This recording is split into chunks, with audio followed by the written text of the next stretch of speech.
Hi, I'm Carlin Borisenko.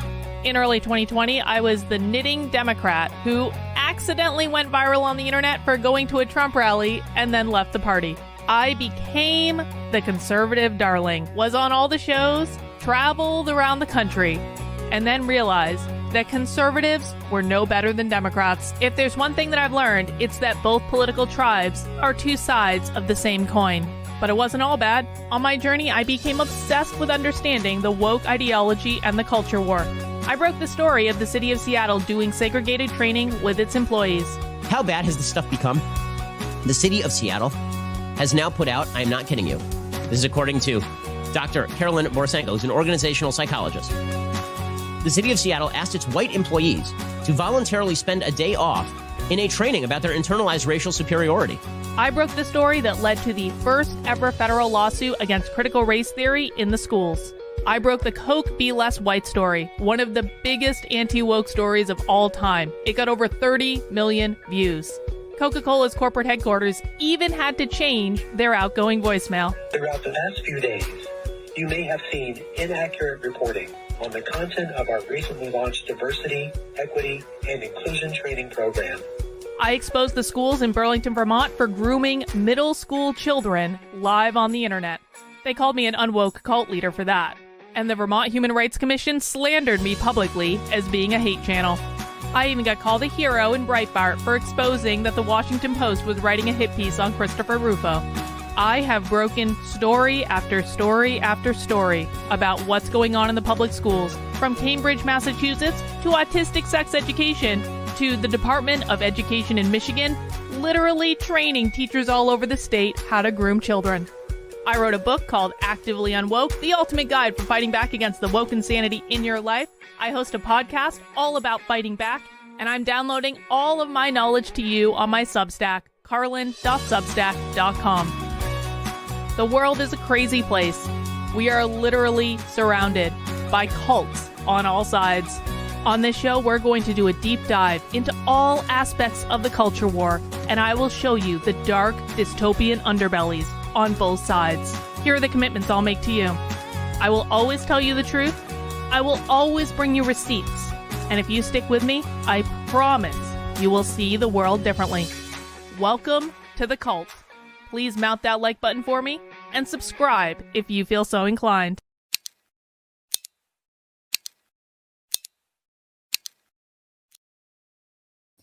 Well, hey everyone. Happy Wednesday. I hope everyone is having a happy new year. I cannot believe it's only January 3rd already. I kind of feel like we are so far into the new year that I feel like time has slowed. I feel like we should be in March or April or something, but no, we're only on the third day of the year. Well, guys, welcome to The Cult. The Cult is a show that I stream Monday through Friday on this here YouTube channel, on X, on Rumble, where we talk about the dark dystopian underbelly of all the crazy nonsense that's going on in the world. And we watch a lot of really crazy primary source video that hasn't really been seen anywhere else on the internet, because who wants to spend their time digging through little rinky-dink YouTube channels to find this crazy stuff? I do. So today we're going to be continuing with where we left off yesterday. I want to go through a couple more videos from this here YouTube channel that I found 50 subscribers, not that many views, maybe a couple thousand. We'll get them more views on their content that they've ever had in their life.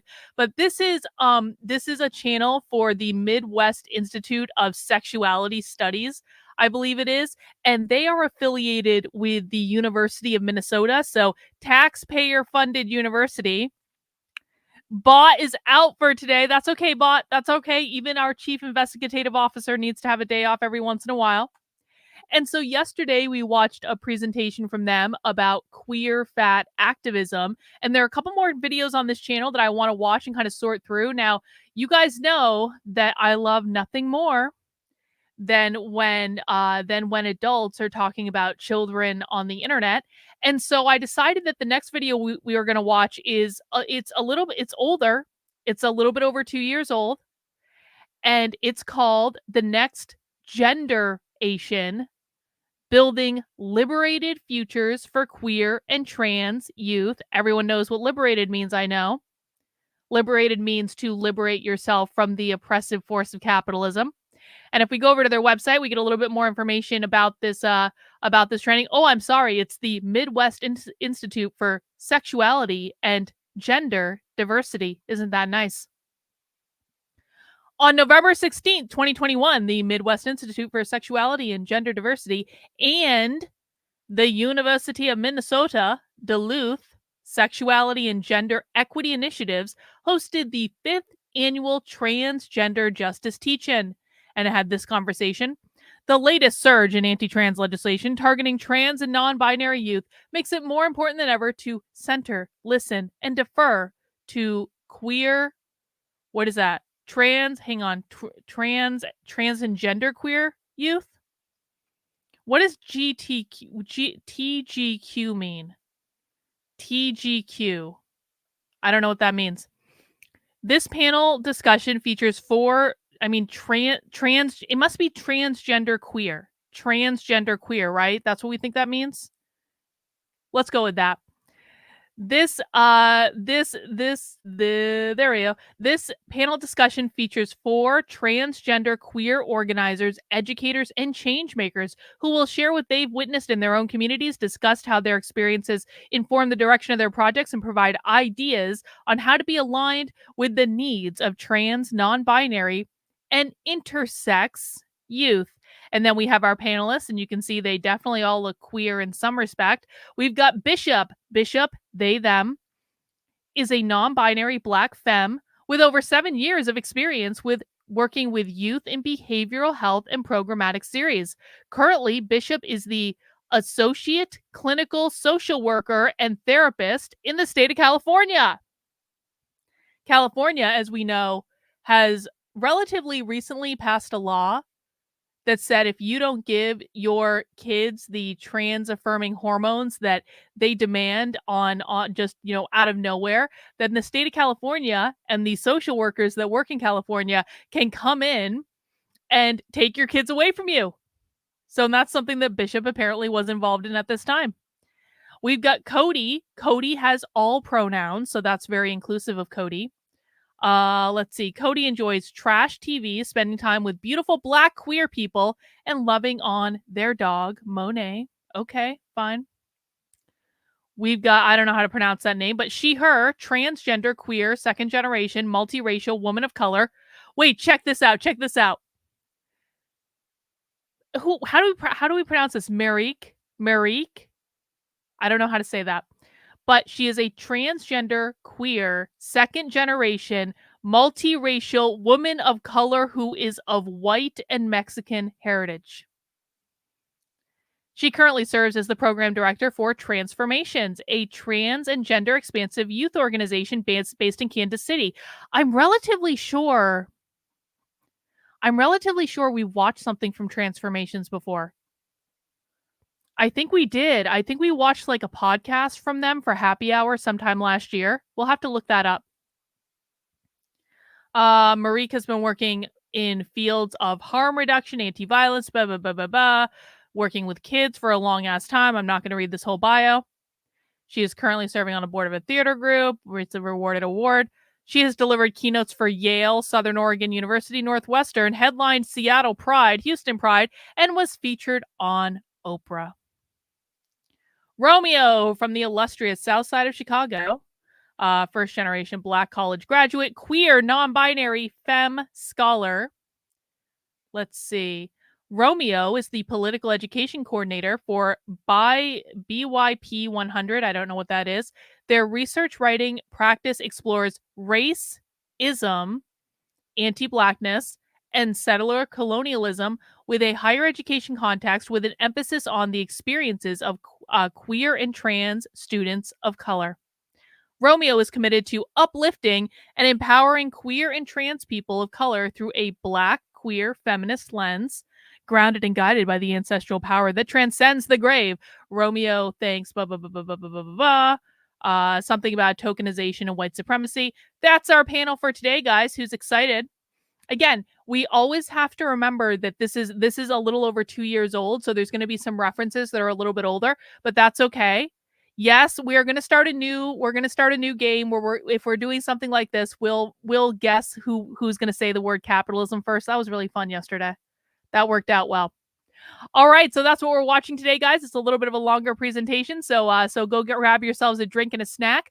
Before we jump into it, I want to remind everyone to please make sure you are subscribed to my Substack, which is Carlyn, Karlyn, .substack.com. I've got some new stuff that's going to be going up a little bit later on the Substack. Just video clips I've had. I'm working on an article with the definitions outlined. I'm working on the next article in the Woke 101 series. Lots of stuff going up on the Substack. You can always, of course, subscribe for free, which will get you the Video Vault updates and get you email updates every time I post something new on the Substack. But if you do want to support the work I'm doing, because I cannot do it without you, please sign up for a supporter as a supporter for $8 a month or $80 a year. I am completely 100% grassroots funded, so I can't do it without your help. When you sign up as a supporter, you do get access to a variety of perks, to include 2 Zoom calls a week with me and my supporter community, to include access to the supporter Discord. We do writers group on Thursday nights. We do movie night on Sunday nights. We're going to be doing a lot more stuff in the supporter Discord, so you definitely want to get access to that. You also get a 10% off coupon for the Unwoke Art merch store, which you can use for something really cool that it's launched today that I'm going to tell you about in a second. But most importantly, you make it possible for me to spend my time doing this, because it takes a metric ton of time to watch all this content, research all this content, clip all this content, make sure I'm putting it out there in a way that is digestible and easy to understand for everyone. And you make it possible for me not to go seek out big donations or to go under the watchful arm of some politically motivated organization, because when I am completely grassroots funded by you, that means my only obligation is to tell you the truth and to show you receipts, and then you can decide how you feel about it, because I don't want any sort of political motive behind what I'm doing. I literally just want to look at the evidence and then show you the evidence, and then you can be adults and decide what you want to do with it. So I cannot do it without your help, guys. I am counting down to the day when I get my 1,000 paid subscribers on Substack. We're so close, because then I get a new orange verification check mark. This is very important to me. I am very vain, as you know, and I want my new orange verification check mark right now. Right now, if you go into my writer profile on Substack, I only have a white verification check mark, and that's pretty good. I'll take it. But when I hit 1,000 paid supporters, I do get a new verification check mark, and I'm not cheating like some of the other people are. I'm not just giving out 1,000 free comp subscriptions. I actually wanted to show that I am grassroots funded by you guys. That's really important to me. I really do appreciate it, and thank you in advance for that. Now, I do try to provide lots of content that people can access for free, including coming up on January 24th. I have my next round of the How to Speak Socialist training. This is going to be a private training. It's not going to be on YouTube or anything like that. It's going to be done on a private training platform where we're going to go through, I'm basically going to give you a crash course in the language of the left. In all of these videos, if you're overwhelmed with the language, you don't know what the words mean, you don't know what the concepts are, because sometimes we move a little bit quickly on this channel, this is going to be a great opportunity for you guys to kind of sit back and see the thought process about where these ideas come from, the evidence that we found in these trainings. It has got a boat ton of clips. I'm adding a bunch more clips since we last did the training. So if you were at it last time, this could still be a nice thing for you to sign up for. If you missed it last time, you can come and join us on January 24th. I think it's at 9 p.m. It is completely free to sign up for this, but if you want to make a donation, you're going to have the opportunity to do that. And I really want to ask everyone, please share this training. Share it out with your friends. Share it out with your families. The more people we teach how to speak socialist and teach to understand the language of the left, the more it's really going to change how you perceive the world. People ask me all the time, what can I do to fight back against the left? And they don't like the answer that I give them because it seems a little boring. I tell them, you need to learn how to speak their language. If you do not learn how to speak their language, there are no tactics that you can do that will ever be good enough to beat them. You've got to learn how to speak their language. Once you do, you will start really seeing and understanding what they're doing on a whole new level, and then you're going to be able to develop tactics to fight them in a much more effective way than what's going on right now. So this is one of the most important things we can do. This is just like learning any other language. It does not happen overnight. There is no shortcut to this, but I have tried to make it as simple as possible to give you a very deep crash course in what's going on. Because if all you're doing, like the conservatives on Twitter, are implementing ineffective tactic after ineffective tactic after ineffective tactic, you're just convincing yourself you're being productive when in fact you're not really accomplishing anything. This is about accomplishing things, guys. So make sure you sign up for it. And even if you can't make it to the live training, if you sign up for it, you will receive a video on demand. Really looking forward to that.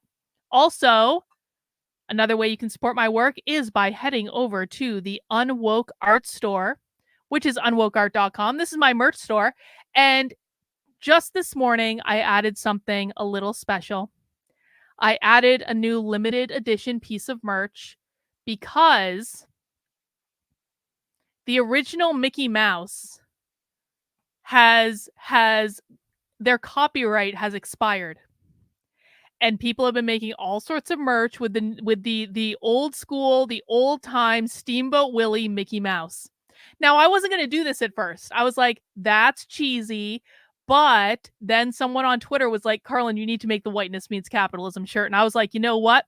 That is a great effing idea. So I do have a limited edition Mickey Mouse whiteness means capitalism shirt and hoodies and mugs and all sorts of other stuff as well. That is available in the Unwoke Art Store through the end of January. This is a limited edition, so it's not going to be in the store forever. So if you want it, you want to pick it up now. And once it's out of the store at the end of January, it may never come back. Who knows? So you can find that in the Unwoke Art Store right now. We've got all sorts of cool stuff. I even put it on a hoodie. I very rarely do this. This is a hoodie that zips up in front that has the Unwoke Art logo on it. This is exactly like the one I wear most of the time when I'm on these streams. And then on the back, it's got the image. So I don't make many of these because they're more expensive to make. But I decided it would be a good candidate for to have that. And it is like a great hoodie. I wear mine all the time. And so you can pick that up as well. Also got bags, tank tops, stickers, all sorts of good stuff. Of course, I do also have the sale that's running on the Plague Doctor merchandise right now. You can get all the Plague Doctor merchandise in the store for 24% off. That is only through this weekend. So that includes the Be an Anti-Hero design with the cool bronze Plague Doctor. That one's going to be in the store for a while, but this is the only time you're ever going to be able to get it for 24% off.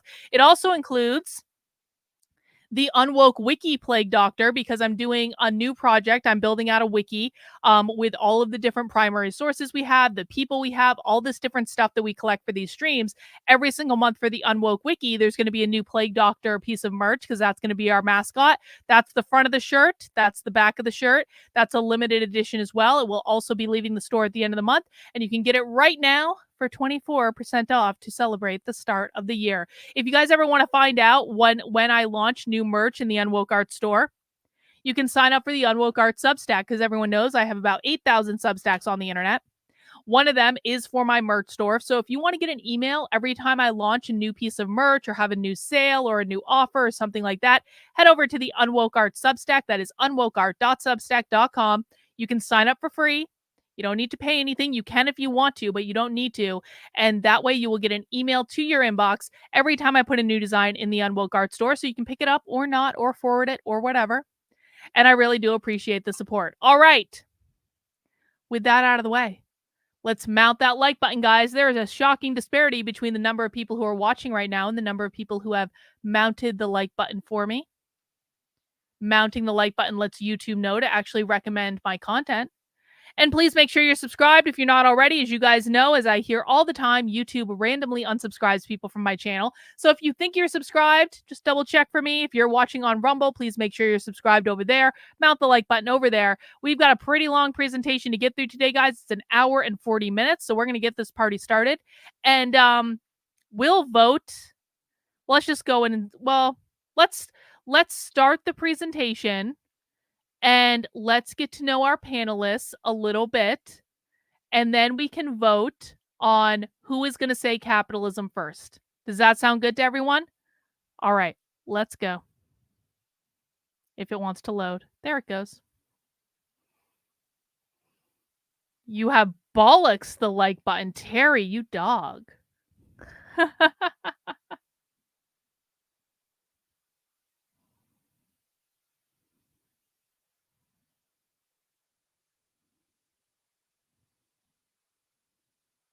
Come on. Where's the presentation? There it is.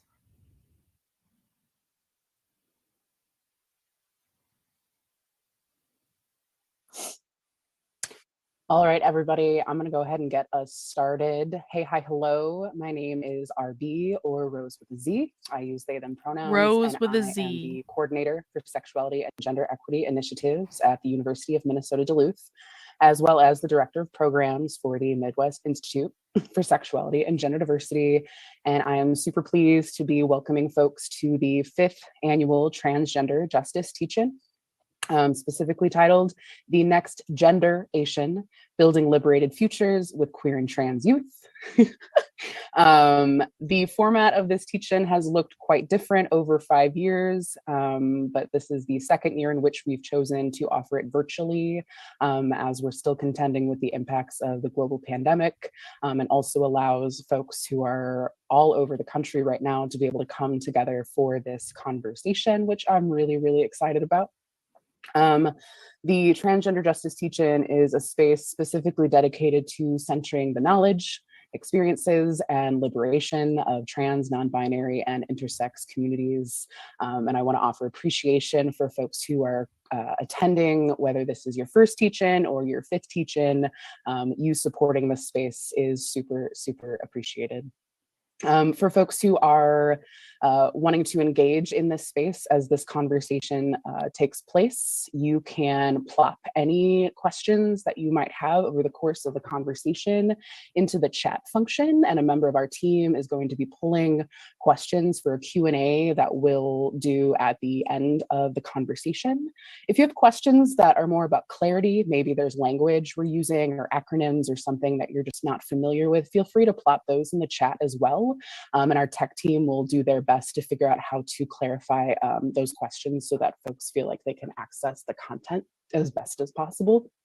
If you're having any tech issues, you can also plop those in the chat, or if the chat's not working, you can email nick@sgdinstitute.org, and we'll try to troubleshoot those tech issues for you as well. Before we get into the core conversation, and I invite the panelists in to get into our talk for the day, I want to offer some framing and context for this space, just to name and acknowledge some of the circumstances that are just kind of happening around us as we enter into this conversation today. First and foremost, I want to start with an acknowledgement that regardless of where folks are geographically located, as they plug into today's virtual session, that we are all situated on land that has been acquired, formed, or impacted by the displacement and genocidal efforts against Indigenous peoples as the original stewards of this land, and that the work of decolonization, land restoration, and the resurgence of Indigenous knowledge and ways of being are intricately connected to the work and experiences being discussed today. I also want to acknowledge that we are still experiencing the impacts of a global health crisis. This was in 2021, remember? They still think it's real today. Post-pandemic state of mind as society has shifted into the latest iteration of pandemic living. The effects of COVID-19 are still ravaging marginalized communities, especially TGQ youth, who are duly experiencing housing and food insecurity, healthcare barriers, and other obstacles to their overall well-being. Then I also want to name, the primary impetus, or a big impetus for today's conversation is that in the last year, we've seen unprecedented numbers of anti-trans legislation either being enacted or pushed into proposal.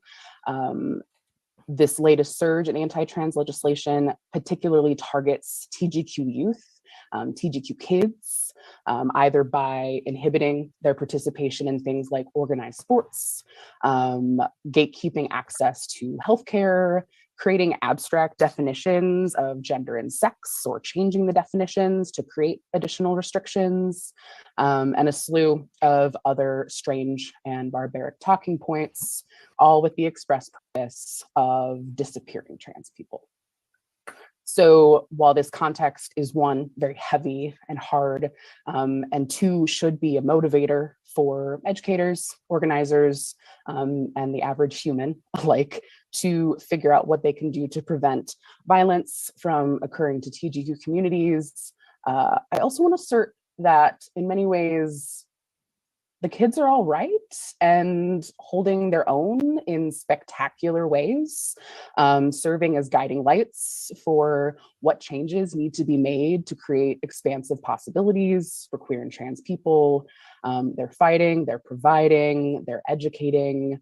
And today's chat is very much about how we can extract lessons from what TGQ young people are offering as guidance. So here to share their insight about how to be aligned with the needs of TGQ communities are four incredible folks who have all some tie to the Midwest region, as well as affiliations with projects or spaces that center youth in some way.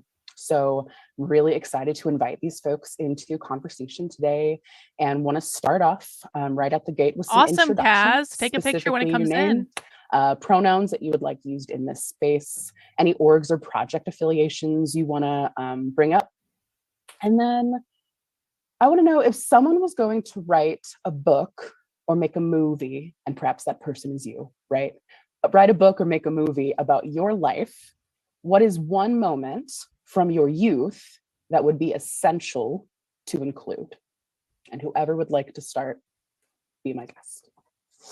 Yeah, I mean, well, a few things are telling to me. One, it is telling that they're leaving out LGB, of course, but it's also, I mean, they've specifically enumerated trans and queer youth, just like, which really emphasizes that those two things are not the same thing, and people conflate them, and they shouldn't conflate them, because as we know, trans is about transitioning from being a man to a woman or a woman to a man. It upholds the gender binary. You might not like it, but it still upholds the gender binary, which is good enough for me.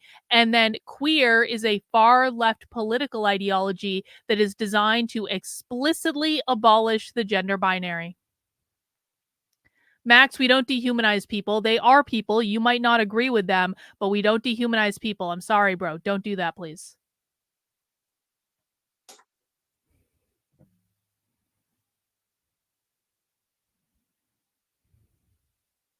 I'll start. Bishop, they, them. My name is Bishop. My pronouns are they, them. I am the program director at an organization called Lyric, which stands for the Lavender Youth Recreation Information Center here in the Bay Area. We're located in the Castro. I'm also a therapist. And if someone wrote a book or a movie about my life, one moment. Hang on. Max, everything you say in this public chat is reflected onto me. They are not doing it themselves. They are not speaking for you. You are making the choice to dehumanize them for no good fucking reason. Do not do that shit in my chat. You've been warned. Don't do it again. I'm not going on some hate watch list just because you guys can't control yourself in an online chat.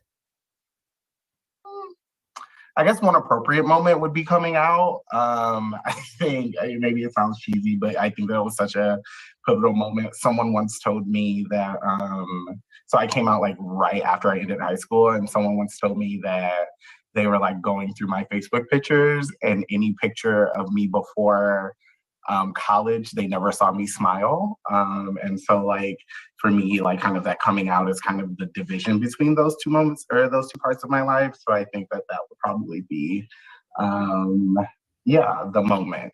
And I will pass it off to Cody.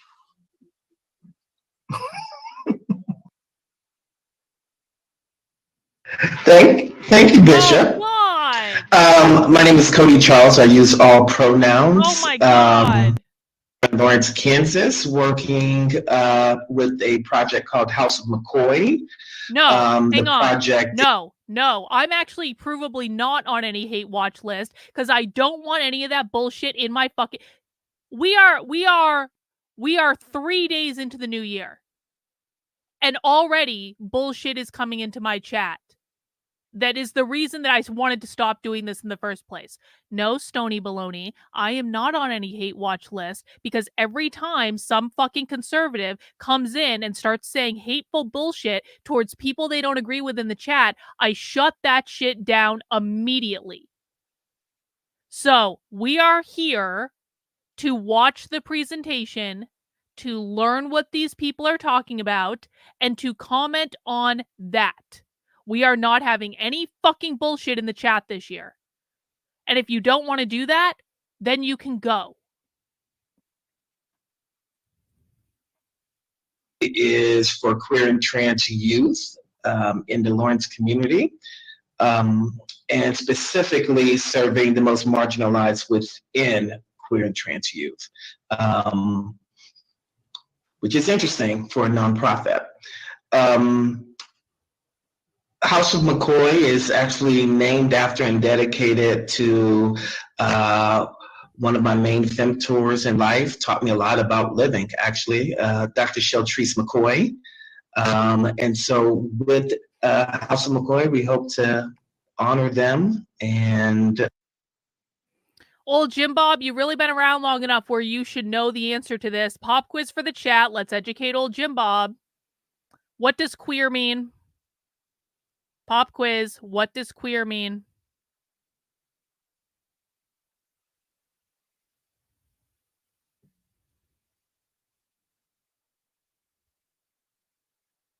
It takes a second between when I ask it and when it starts to show up in the chat. That's just the way it goes. What does queer mean?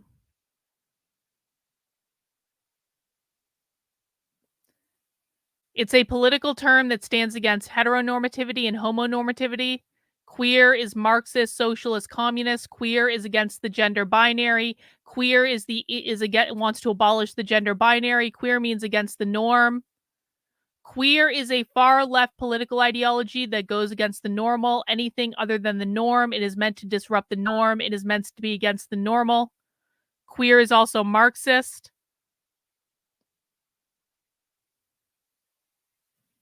Queer is a far left political ideology that goes against all the norms of society. Queer is against normative structures because those normative structures uphold capitalism. Queer is a radical political movement bent on destroying the gender binary and the family unit. It is the rejection of binary normativity.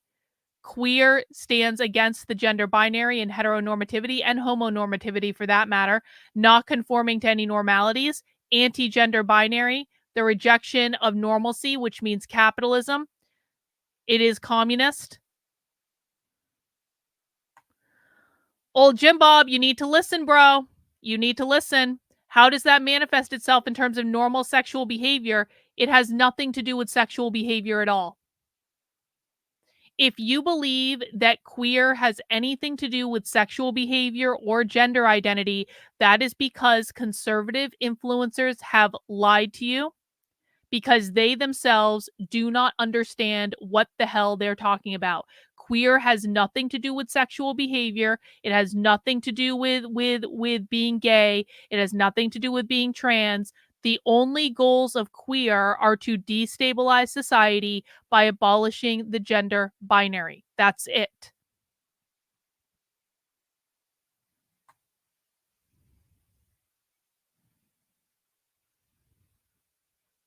Does everyone understand?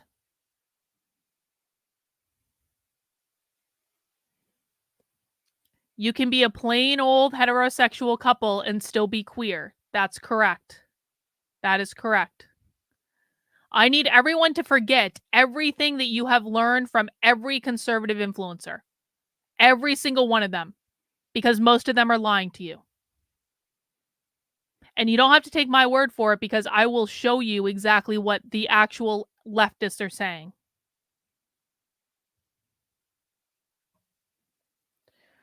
No, I'm going to bet that it hasn't, old Jim Bob. I'm really going to bet that it hasn't if we actually looked at what those trainings said. We've given you the right answer. A couple dozen people now in the chat have given you what the correct answer is, and now we're going to move on. And you have two choices, old Jim Bob. You can either accept what all of us are trying to teach you, or you can continue to believe the lies that the conservative influencers are telling you. Those are your two choices. But you've been around long enough to where you should be starting to know better. Now we're going to go back to the presentation. We're not even 10 minutes into it. Live the ways that they lived, and beyond policies and procedures. A movie or a book? I think at some point it would have to show up when I would pretend to be Michelle Kwan or Dominique Dawes, specifically thinking about the '96 Olympics. And you should have seen me. You know, you couldn't tell me nothing. I couldn't afford no ice skating or whatever it is. I couldn't afford to go to the skating rink. So you kind of do what you got to do. But yeah, I was part of the Magnificent Seven '96 Olympics in Atlanta. They called me Awesome Dawson. Oh my God. Anyone who's ready. I can go. Hi everyone, my name is Romeo Jackson. My pronouns are they and them. Affiliations that matter in this context. I was like, because which have the absolute ghetto of all the affiliations. BRP 100, which stands for Black Youth Project 100.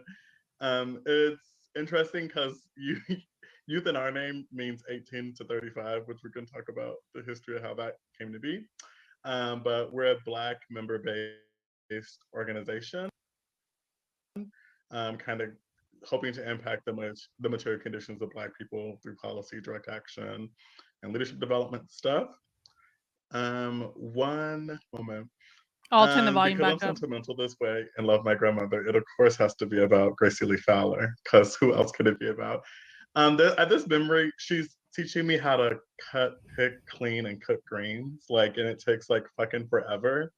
But I'm 9 or something, so I'm super young, and she's teaching me so she's teaching me just how to make collard greens, and it's an impactful moment for me looking back a lot because my grandmother is my definition of femme, kind of unbounded by her cis womanhood and all that stuff, and it just feels really feminine and powerful to me to pick and cook greens, and my grandmother taught me that, and so that would be a moment I want included.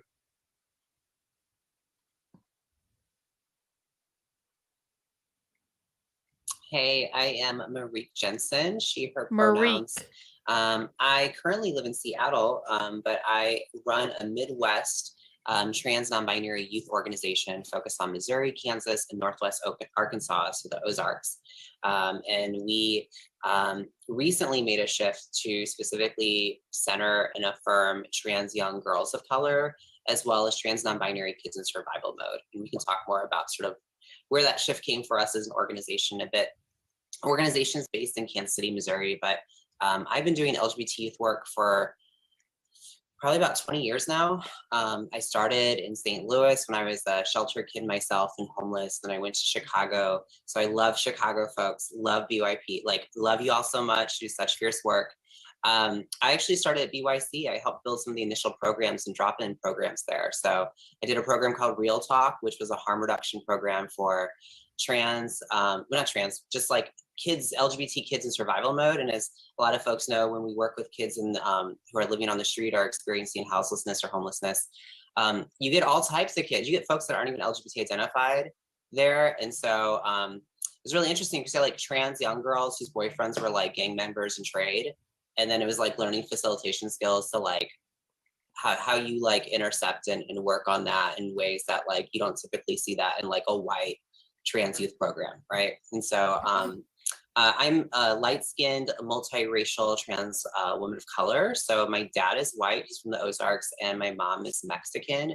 And so I have really had the opportunity to navigate spaces in ways that I feel some of my sisters of color haven't, but also see all the, are we allowed to cuss on this? No? Okay, see all the shit that white people do, right? See all the ways that they play the games. And so I'm really excited to have this conversation. What does she mean when she says white people?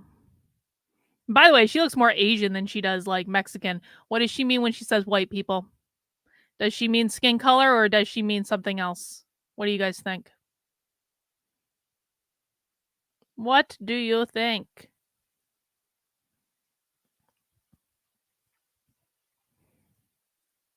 Capitalism. Hang on. She means capitalist, the evil capitalist, the property owners, the capitalists, the people who benefit from capitalism, the bourgeois, the capitalists, all the shit, the capitalists do. It's not about skin color. It's about private property ownership, people who are supporting capitalism. White people are capitalists, capitalism. Well done, guys. Well done. You remember, anytime these people say white, you have to switch it with capitalism in your head, and then what they're actually saying will make so much more sense. Conversation. I've been really looking forward to this. Oh, and film, video. I can't believe I forgot that. I'm a filmmaker too, so it's funny I forgot that. There's so many, but I think that just like it would be really good footage to like have me in Boy Scouts my middle school years in like rural Missouri with a bunch of like country white boys that like 3 at least were secretly my boyfriends. And I feel like they knew it, they just wouldn't say it. So I want to explore that more in film. All right, so now we have met all of our panelists and we want to do a vote, and I can't do a poll because there are 5 people, but you guys can just we can do the honor system. I want you to put 1, 2, 3, 4, and 5 or 5 in chat. So Marique here is number 1, Bishop is number 2, Cody is number 3, RB is number 4, and Romeo is number 5. And I want you to tell me, who do you think is going to say the word capitalism first? Number 1 for Marique, number 2 for Bishop, number 3 for Cody, number 4 for RB, number 5 for Romeo. Do your answers in the chat. You don't win anything for being right. This is just on the honor system. We got a surprise yesterday with who said capitalism first. It worked out well. All right, everyone lock in their votes. What an introduction. Hello. I want to read and or view all of these like scenes and movies and documentary, whatever manifestation they would come in. They all sound impeccable and like, I don't know, things that you're not seeing as much of, and you definitely should. So like, I wanted to open with just like, what does it look like when you hone in on what is powerful and meaningful to like TGQ young people when they're thinking about their life stories? Because, you know, even in my like framing and introduction, you know, there's a lot of shit, like there's a lot of heavy stuff, there's a lot of hard stuff, and like we can, you know, oftentimes get into the rut of like, here's the deficit, here's the doom and gloom, and like that's a big piece of it. I don't think we should set it aside necessarily, right? But like, how do you hone in on like the generative power of like what is joyful, what is like heartwarming, right? Like what feels good, and like pursue that, because the stuff that feels good is ideally going to upend the stuff that feels bad, I think, right? So I appreciate, you know, y'all kind of humoring me and you know, offering that little snippet. I love all of that so much, and I'm so glad to hear those anecdotes from y'all.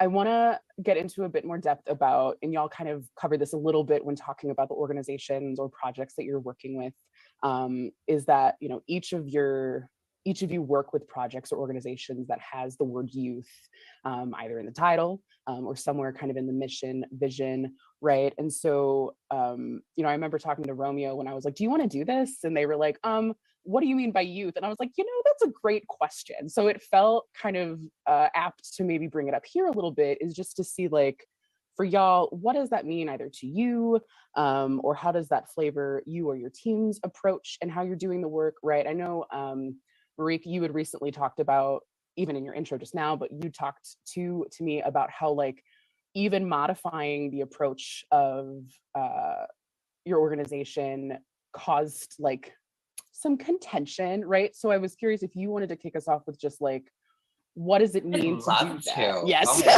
Yeah. So, okay, so here's what happened, right? We're in Kansas City, Missouri, one of the epicenters of violence towards Black and brown trans women of color. Really? I personally Kansas worked on City, 4 Missouri? murder cases with the police, with the community as a homicide advocate. We just had a serial killer in Missouri just get caught, like literally like a week and a half ago. He was going through killing women engaged in sex work and trans women, mostly trans women of color. We still don't know who he exactly killed because the police haven't released information. And of course, they're probably going to dead name them and label them as men. And what I see in my scope, in my lens, in the Midwest, I'm the founder of this organization, Transformations. It got founded in 2016 as a response to all of this violence and murder happening in Kansas City, Missouri. At the time, all of the organizations that were paid, staffed, were run by white cis folks. I was kind of part of a group of people that kind of helped start some new programming, bringing staff of color on, specifically Black staff, and at different organizations. And we created a 3-day leadership summit for youth and for trans women of color to talk about resiliency and healing, because so much of the conversation around TDR is like, y'all should be dead, or like you go through a lot of shit, like talk about that. And so we were like, let's talk about how we're fierce. Let's talk about the ways that we're doing stuff that's actually keeping us safe and how we can like foster that more. And so we started an organization at the time that was very like, I think like a lot of like well-intentioned trans youth organizations, especially in the Midwest, it's like kind of a kumbaya of like, let's bring all the colors and people involved in all identities, and like, hopefully everyone's gonna get on the same page. And what we saw was that like, so we actually, as an organization right now, we have, I think, the largest board and leadership of trans people of color in Missouri or Kansas. It's pretty fierce. We have a lot of trans girls of color, trans women of color who've been part of our leadership.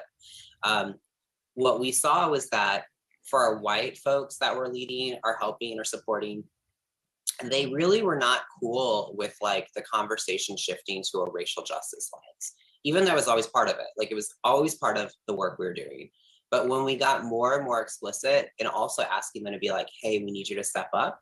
Hey, as like white lead facilitators, as white trans leaders in the community, we need you to be talking about these things and not because you're like pushed and prompted to. It got a lot of pushback and retaliation. What we also saw is that when we had a general drop-in group for trans and non-binary young people, that was just kind of like a catch-22 for everyone. What we were having was a lot of young white trans non-binary kids coming. So we're having like a lot of really affirming moms from like the burbs bring their kids and be like, you know, my 11-year-old is non-binary and is, you know, assigned female at birth and needs a safe space. And does that child deserve safety? Absolutely. Wow. Like totally. But what we were then seeing is that like trans like femmes are certainly like trans girls, right? Like there were no dolls, right? Like they were not coming to the groups. And if they came, they might show up and then the group was dominated by sort of like white trans facilitation leadership at the time, and then white trans like masculinity or white trans boys. And they would show up and be like, okay, peace, like this isn't for me, deuces, right? I'm out.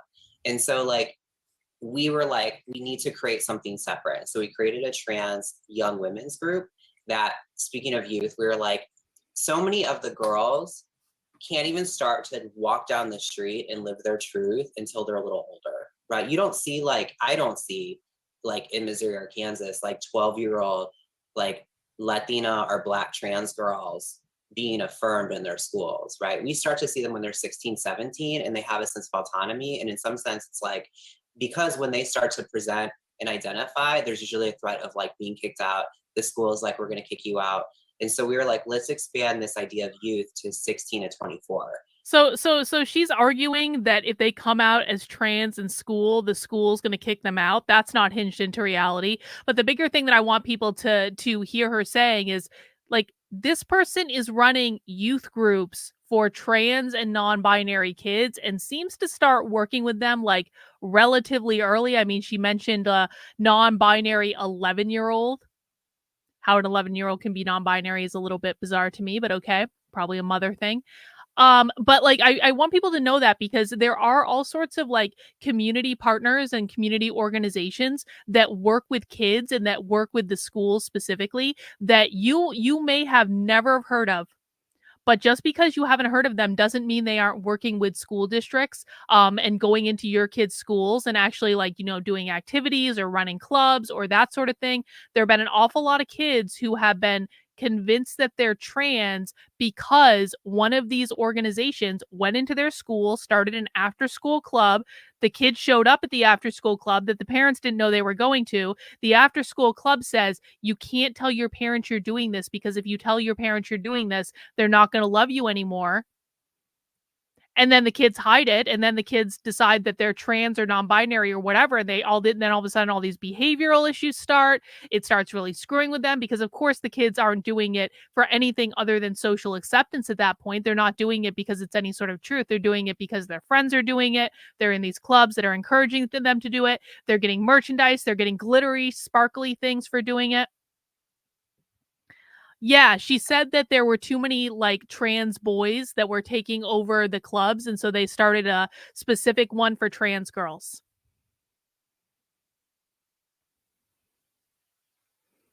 This is so toxic. The teachers confuse the kids, and then they advocate for the children changing their gender. Yes, they do.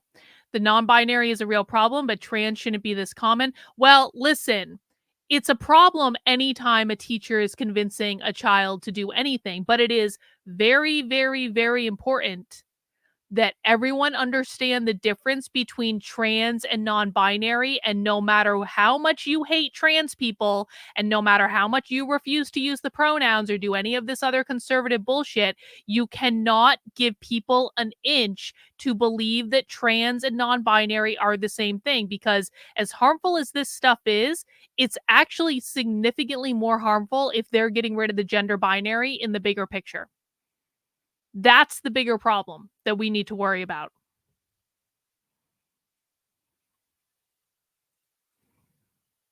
For young trans girls of color.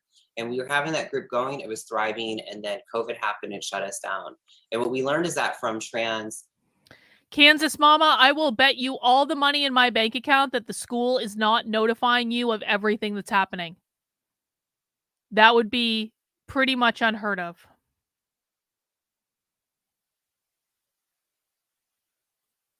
Young girls of color, like, they actually love Zoom. They love being able to, like, kiki and, like, be in their house and not have to walk down the street and worry about their makeup or worry about their, if they shaved or not, or what's going on with their body hair, or worry about their hair. And, like, there was a sense of safety that Zoom brought this group of young women that maybe for, like, white trans kids who are used to, like, a traditional school system and systems that say we're going to support you, they're, like, wanting to be in person. So we made a shift. And when we made that shift publicly, we really lost a lot of our white support, period. Like, trans and, like, cis folks supporting it. And then there was, like, internal conversations about, like, me and, like, the women of color and how, like, we're divisive and we should just really just focus on trans issues and not race. And we're like, yo, like, it's always been about both. And if you didn't see that, right, like, sorry, we're being explicit now. So it's been really interesting, and I'm so excited to hear from Cody, because it's been really interesting to organize in the Midwest, in Missouri, right? Like, it's been interesting to organize and do this work. And I feel like right now, and I'm in Seattle, y'all. Sorry, I'm just gonna finish. I'm in Seattle, which is, like, I feel like the epicenter of, like, white trans effery. So I'm seeing all sorts of, like, performative wokeness happen now, where, like, all the white trans folks, everybody's non-binary. Oh my God, everybody's non-binary. I don't even know. I haven't even found the dolls, right? I'm like, where are the girls, right? I asked my sister, I was like, where are the girls? And it's like, gender is a construct, like, we don't even have to be a girl. And I'm like, well, that's cute, but I went through $100,000 of stuff to get here. So where are the girls, right? Like, where are we at? People are non-binary. The concept, I think, has become dominated. I feel like our community and our see this is exactly what I'm talking about, though. This is the type of trans person. Are they a social justice activist? Yes. Would I want kids going and working with the organization that this person is running? Absolutely not. I don't think it's a good idea. But this person considers themselves to be trans, not queer. And I don't care if they say they're queer. They're not queer in the definition of the term that the people that we're worried about are pushing. because queer means non-binary. It means abolishing the binary. It means going against the norm. I don't personally care if someone is trans in that they believe in the gender binary of transitioning from man to woman or woman to man. This person's an adult. They're allowed to do what they want. It is their body. It is none of my effing business. But I think it's extremely telling that they're so pissed off about all of the non-binary people because, again, that emphasizes that non-binary, that queer is different than trans. Our movement has been shifted and being led by white folks who are really policing language that's very elitist and academic, who are saying this is how you should be and this is how you shouldn't be, and you can't say this, you can say that. I feel like let's see, when did the Marxists infiltrate the trans community? I mean, they've been doing it for a while, but it really started in earnest after gay marriage was decided by the Supreme Court, because gay marriage was the last real civil rights battle. So you're talking about 2015. After 2015, queer Marxists really infiltrated pretty much every major LGBT rights organization in the country. Even like something like they changed the name of so GSAs are clubs and schools that have existed for a long time. When they started, they were called the Gay Straight Alliance because it was about gay kids and straight kids just coming together and talking, and, you know, straight kids realizing that gay kids aren't evil and aren't bad and all that sort of thing. It was actually a much needed thing at the time. But when it really started to transition was after the Supreme Court legalized gay marriage across the country. Gay straight alliances changed their name from gay straight alliances to gender and sexuality alliances. And so that's kind of the point where I put that the transition really began and they really hijacked the movement. But as Rottweiler correctly points out, they had been trying to do it for a really long time. And it's one of those things that it just took them a long ass time. Like it took the gay rights movement winning the last real civil rights battle for all like the normal gay people to say, okay, we're done. We won. Let's pack up and go home. So the people that only cared about getting gay marriage, like they were like, we won. There's nothing else to do. And so you had all these organizational structures that all of a sudden didn't have a problem to attack. And of course, you know, in nonprofit land, once you fix the problem that you're charged with fixing, you can't raise money anymore. So they all had to pivot. They were taken over by the queer activists. That's when things really started getting bad. No, it was not. It was, guys, 2015. Please, for the love of my fucking sanity, please stop making shit up.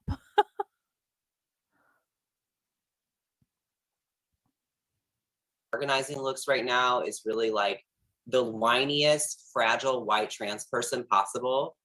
And I would really love to see a lot of head nods. I would really love to just bring it back to like, who is being killed? Who is being murdered? Who is being raped? Like, are white trans non-binary folks having this happen to them? Absolutely. But is it happening in like waves like it is to Black trans women and other trans women of color? No. Right. And so like having that real intentional focus, I think is so important. And it has gotten lost, I think, right now in this conversation. So that is what I have to say. And love to hear from everyone else.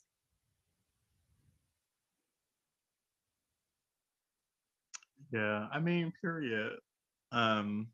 Yeah.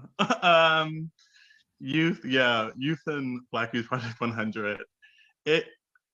Black Youth 100 started as a convening of young Black activists out of the University of Chicago. Shout out to Kathy Cohen. And then a whole series of things happened at this convening, one of which was the Trayvon murder trial verdict, where Zimmerman was acquitted for executing Trayvon, a Black baby, a youth, a child, a little one, a little human, a little. Rottweiler said, another quick historical reference, Harvey Milk's platform before he won and got deceased decades ago wasn't about abolishing the family nor the binary. No, it wasn't. It wasn't at all. It wasn't at all.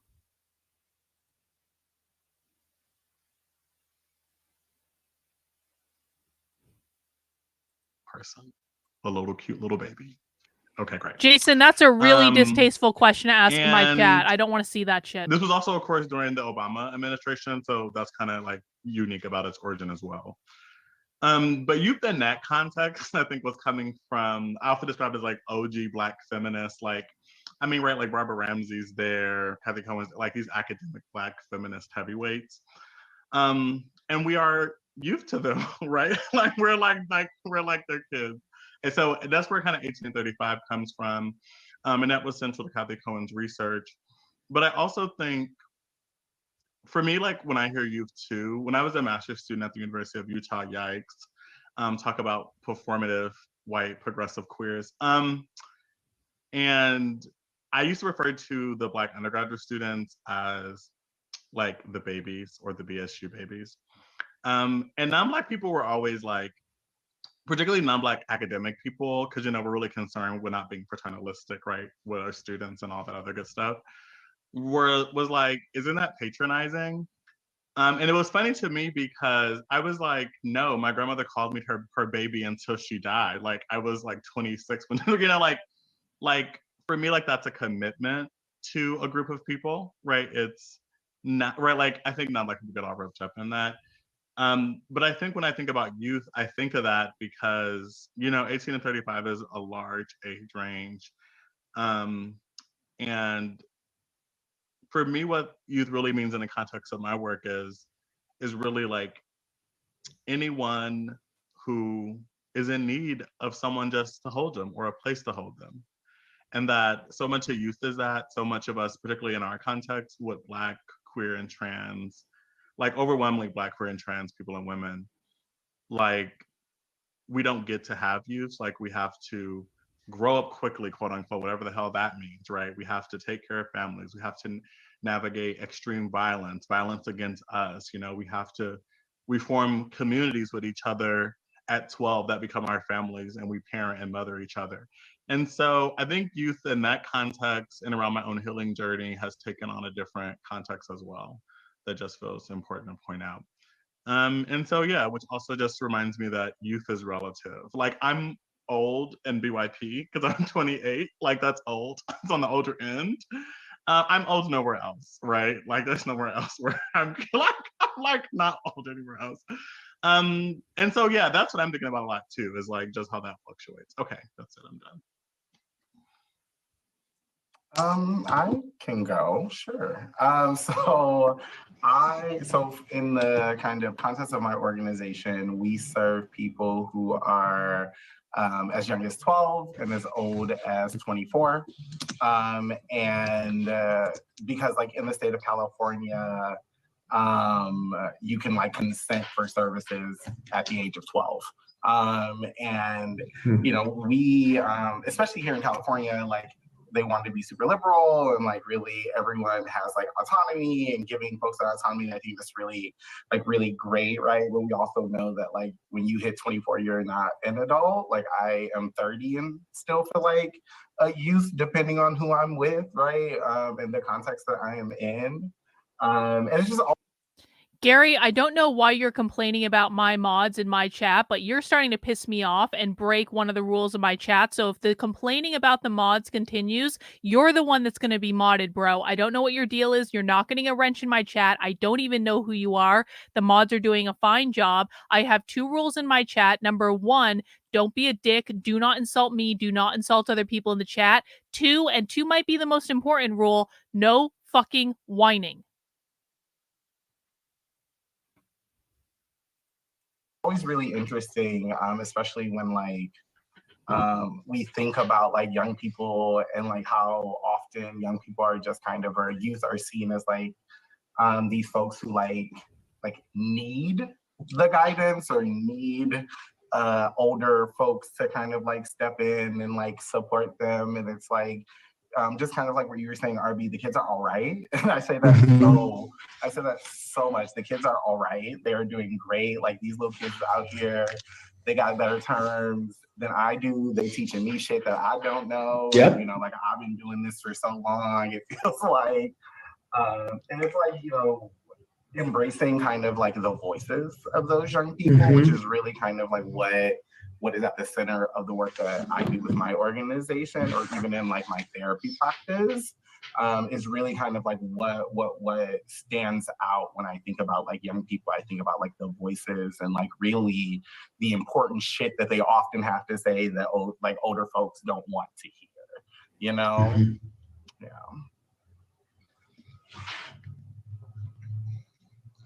And I'll add a lot of my experiences with House of McCoy, which is still very new project. But a lot of what Marique said was on point, right? Being in Kansas, but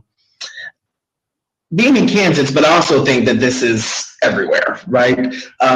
We were very strategic when we started House of McCoy to include the thoughts of Black, queer, and trans folks, right? And in I understand why you're asking this, but there is absolutely no evidence of that at this point. Not everyone wants kids. And I mean, like, not everyone is one of these people. Not everyone is pro-MAP. This is, again, like another falsehood perpetrated by conservative influencers. In our town over here, I think a lot of the white, queer, and trans folks are upset that they weren't consulted. And they're upset that it doesn't naturally feel like it's theirs and it's for them, or they're in some kind of ownership of it. And so I find that white, queer, and trans support is fleeing, and mostly because they have no race lens. And so it's fleeing. And then I would say, because House of McCoy is moving with also a race politic, it has made a lot of the white people around here quiet and defensive and fragile. And so I would say that we've done some really good work in terms of fundraising, which is a scam. This is me just really learning about fundraising and all the stuff that goes into it. Because basically all that we do is put on an event or something and people will perform bidding, right? We'll definitely get someone that will say, you know what, I'm giving $50 to the House of McCoy. And that's certainly a person that has $500,000 or $5 million, right? But it's the performance of giving, but never ending the issues, right? Even though many people have the resources for us to really start having those conversations, but they're going to hoard them.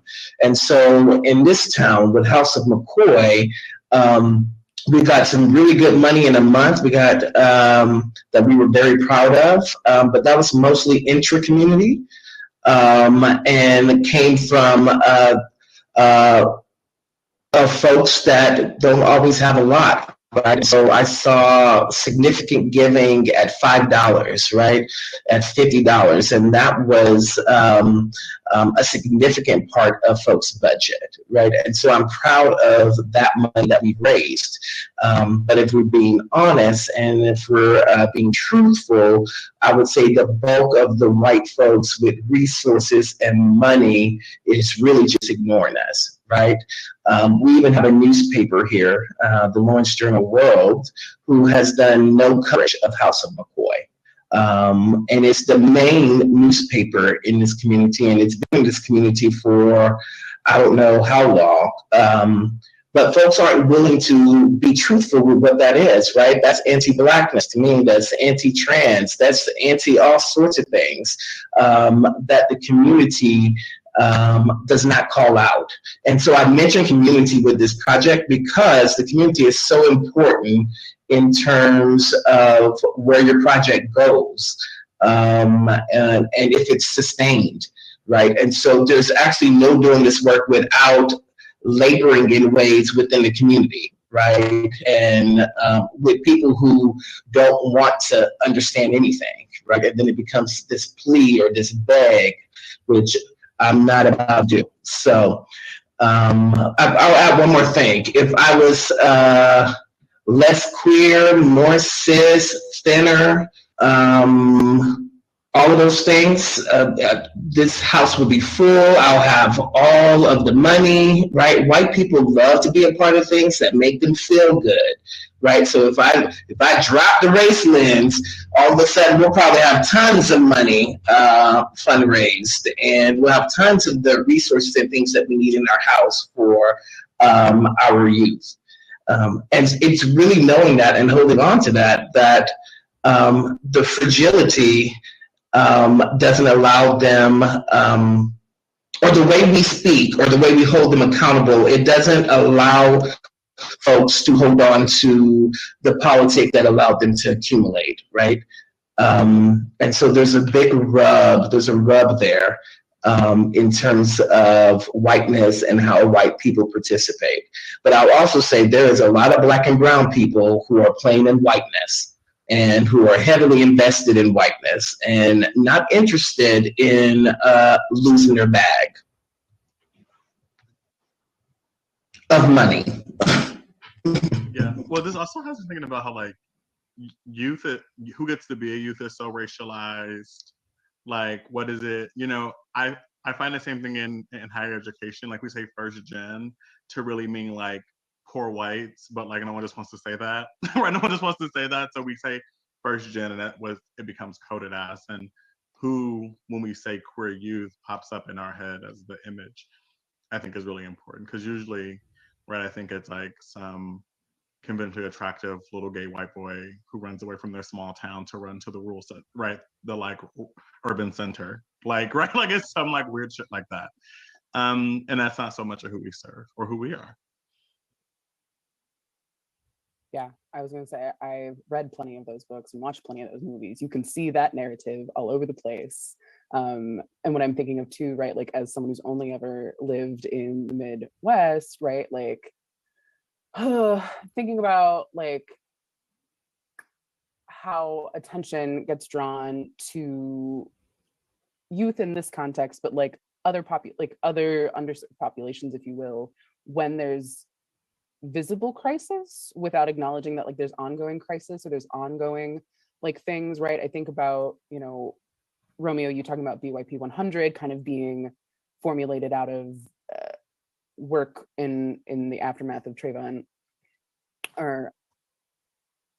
Martin and that work, and how that was like a legible crisis versus like the work that Marique is talking about, where you've got 16 to 24-year-old trans girls of color, right, that are having all of these like, you know, daily material need like crises of their own. But that's not legible, capitalism. Right? Or Cody's work with House of McCoy, right? Like it's not legible in the way that like folks want to do the feel good funding. Whereas, you know, we saw in Minneapolis, for example, a lot of Minnesota-based like social justice type organizations saw unprecedented like sums of millions of dollars plopped into their accounts, which was well beyond their wildest dreams of money, but that they literally didn't know what to do with it at that point, because they're like, cool, we didn't necessarily ask for this. Now we got to reconfigure our entire like game plan because we don't know what to do with this money. Meanwhile, you have other projects and other services and other, you know, groups that, to Cody's point, right, are in this squeeze of like, do I beg or do I like maintain my, you know, integrity here and not do that? Where, you know, where are folks' willingness to put resources or attention when it's not this big giant sounding alarm crisis, when we are here talking about the fact that like there's ongoing daily things?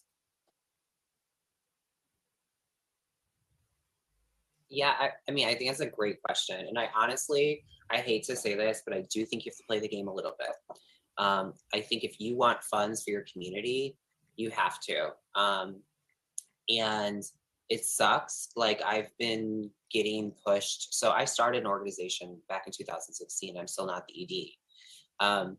There's been a push to get me to become the executive director. And I literally was like, I don't want to be it because I don't want to have to deal with like white funders like that. And then our leadership kind of reminded me that like, but white people like that don't fund us anyways, right? But you do have to play the game. She doesn't want to have to raise money from the rich people. That's what she means when she says white. She doesn't want to have to fundraise from rich people to be the executive director of an organization. I think in some sense to like, so for me, like I think about who am I committed to? And I'm committed to like young trans girls of color. And I'm trying to think, how do I get resources for them? So if I cut myself off completely, I won't be able to get them the connection for hormone replacement therapy. I won't be able to get them the connection to folks that are giving away, you know, the free makeup or doing the free wig on install on this date at this month, wherever. And so it's a tricky battle because we also have some older women in our community who, you know, they were the ones walking truce in Kansas City, like since they were 12 years old. You know, they've been living their life. And so they're the real leaders of Kansas City.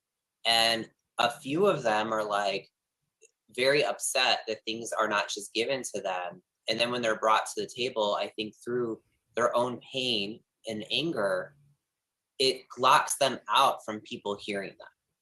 And so it's difficult because I'd like to idealize that white folks would just care and white people would just be there. But I also feel like as leaders, when we're brought into the room, we have to put some of our trauma aside for that moment.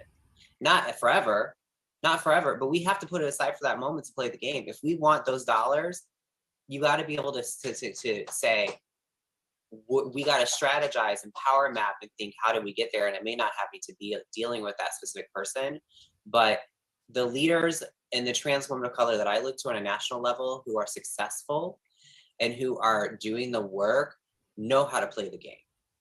And so I just feel like it's kind of a double-edged sword. I feel like it requires, though, a lot of community support in your free time, in your personal life, to have you and to catch you and to take care of you, because that shit is tiring and it is draining and it is traumatizing.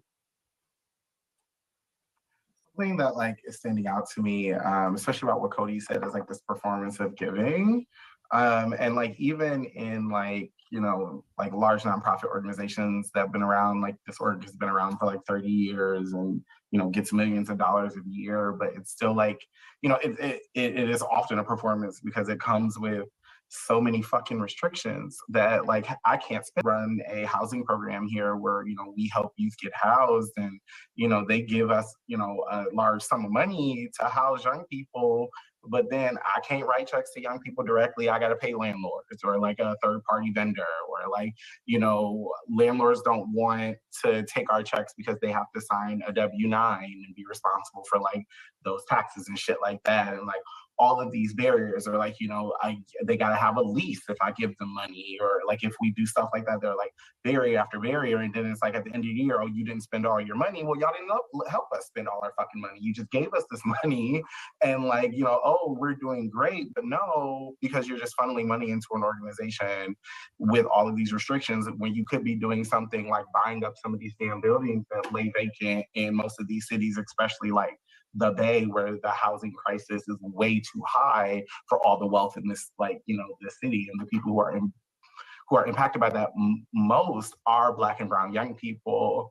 And then you say like, oh, we stand out here for Black and brown young people, but like even knowing that like 1% of San Francisco city budget could end homelessness in this city, y'all still ain't doing it.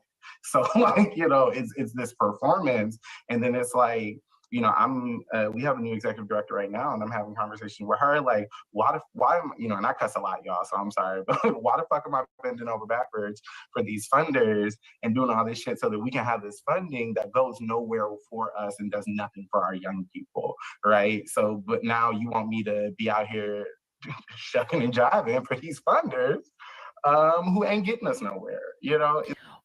I swear as much as the next guy, but like I've never sworn in a professional presentation, I don't think, before. And so the pop quiz I have for you guys is, why do this is a professional presentation. This is a presentation that is being funded by the University of Minnesota. This is about, like, I mean, they should be able to hold it together without swearing in a professional presentation, but why are they doing it? Why is it considered to be okay for them to do it? No, That's not the correct answer. I'm sorry, like, you just shouldn't be swearing in professional presentations. This isn't really, like, right or wrong. I'll swear to high heaven on my YouTube channel on the internet, but, like, not in a professional presentation. So why are they swearing? Because it's a way to stick it to the capitalist man, because professionalism equals whiteness, because it means capitalism, because it goes against the norm, because it goes against the norm, because it's not normal, because they're queering the normal, because it goes against the norm. Exactly. You guys got it. It's really ridiculous, and so it's really hard to even want to play the game to get this and do these things for your organization to support these young people when it's like, well, I'm jumping through hoops and ain't going nowhere anyway, you know? Yeah, I think I'm really thinking about what Marique said, and I totally understand and hold that you got to be able to play the game for success. And I try not to play the game, and that's just my decision. And again, what I talked about earlier, if I was thin, if I was more cis, if I was more of those things, the game is different, right? Because you don't necessarily have to play a game, right? So if I was conventionally pretty, even in terms of my attitude or my politic, I would already have the connections I need, and they would already still be in my life, and they would be reaching out asking me if I need stuff, right?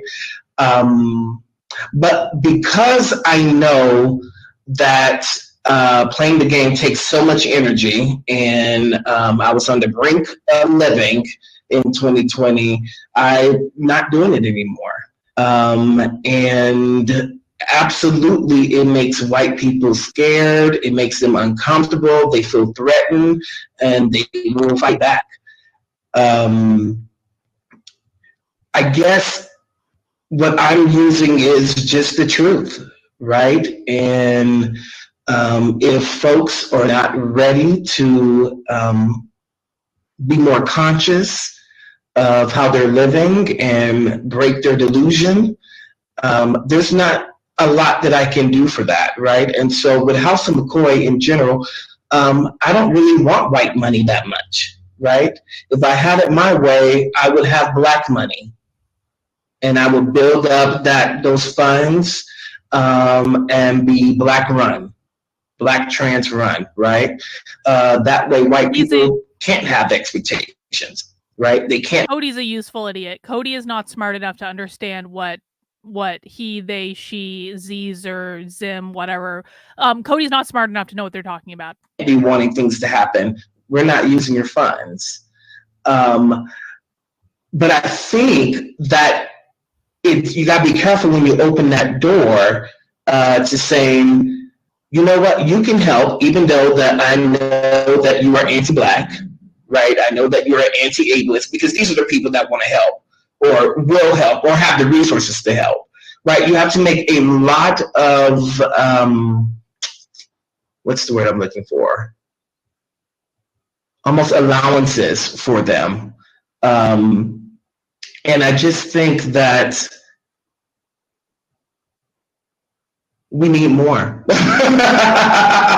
We need more. And perhaps it needs all of us, right, to be going at it in different ways. But what I've learned in my time is that if you're not likable, it's going to take so much more work to get things done. Well, that's but true. Not likable is beyond your politic, right? It really has things to do with desirability politic and all those things. And so the labor, like what we talked about, is like overwhelming, right? Because you're navigating so many things happening at once, and you're trying not to lose yourself in it, right? And that is a trick. That takes some work, and that takes being strong and stealth in your politic. That takes very little support, right? And for me, in my position, I feel hyper visible and unsafe because of that, right? And the target. And it's just so much to have to hold and make sense of that. Again, there's no right way of doing it. There's just bit where you can also survive, right? Because in my politic, I've also put my life in the center, which hasn't always been the case. And that changes my decisions and how I move. And specifically, I move much slower with House of McCoy because I'm not on white time. I'm on whatever time I'm on. So if Cody is not feeling well and having a depressed episode, then that meeting's getting canceled. Whatever that project was, it can be pushed back and we can move it to later. Because the role modeling of keeping yourself in the center for specifically Black and Brown queer and trans folks is so very important. Yeah.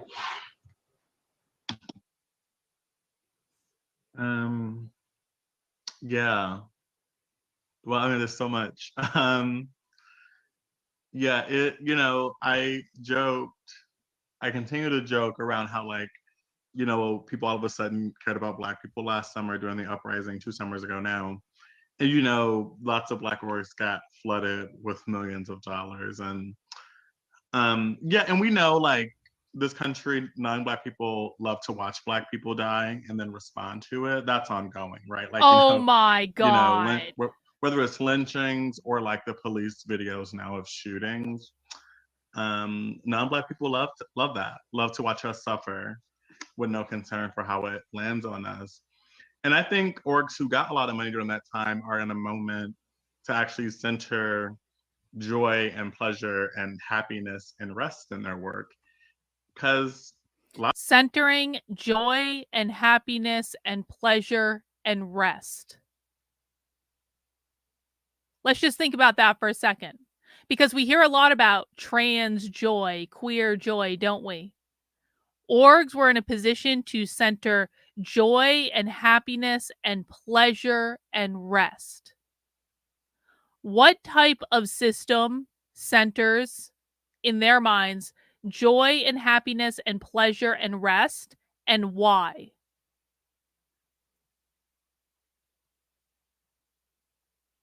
What do you guys think? What type of system would center joy and happiness and pleasure and rest? Is that going to be capitalism? I don't think it's going to be capitalism. Yes! It's artist time. Artist. The utopia. The communist utopia. Socialism! The Marxist system. Communism. Communism. In communism, time will be disposable, and you will have time to be artists or fish or draw or serve the community, whatever you want to do. So, and the reason I point that out is not that I don't think you guys know that, but I want you to like start to associate, like, when they're talking about these more kind of like abstract concepts, like really think about what those mean, right? Because the core of this is how you start to understand the coded language, is understanding that they're never actually talking about the thing that they claim they're talking about. Also, those orgs got millions of unrestricted dollars as well, right? So unrestricted funds were also flying from some heavyweight funders. Because in my experience, wanting to fund like things that involve agency and fun is not sexy for people, right? Like, you're like, no, I just want to like get these kids together and like have a makeup party, like, but we don't want to pay for that, right? That's not viewed as important. That's not viewed as survival. And I think that's once again part of the white classist notions that underline youth work and what matters, right? Having the makeup to beat your face matters, right? Like, and if you don't want to fund that, it's not viewed as something that is measurable.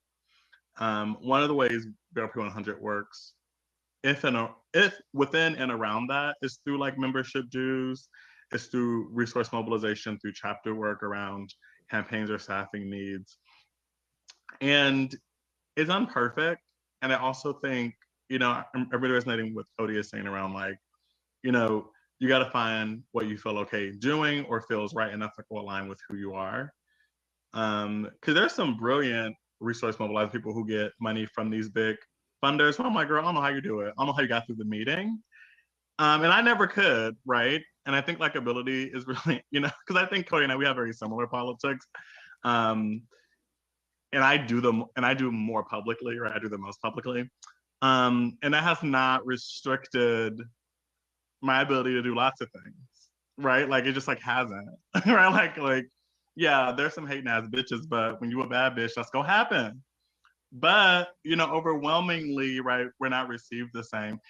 And I just think once again, never got to use like that's so true about youth and my own trajectory as like a Black queer child who's always had a smart mouth and kind of been doing the most. There was something about the way a bunch of non-Black people viewed me as worthy still through that a lot of Black queer youth don't get to experience. And I think like that's the missing piece, even maybe to speak like directly to other Black people, is around like how even our own likability, desirability, proximity to whiteness, right? Like proximity to all those things, how we can be seduced by that and decenter actually the most marginal in our work. Because it's they're seductive. So close to saying and capitalism. I don't trust any person who says whiteness isn't seductive, capitalism isn't seductive. Oh! He said it! He said it! Who said number 5? Who said number 5? Who said it was going to be him? What is his name? I don't even know what his name is. Romeo. They, them. Romeo in for the win!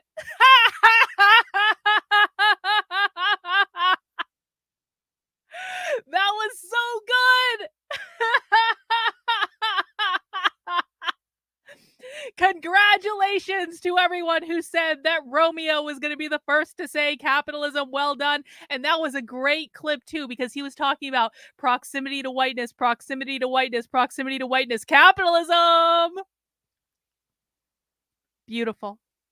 Beautiful. Let's go back. I want to get that as a clip. That was a great clip.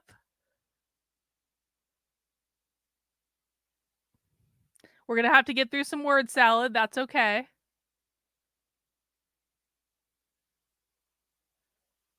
Okay. Let me get that as a clip. Hang on.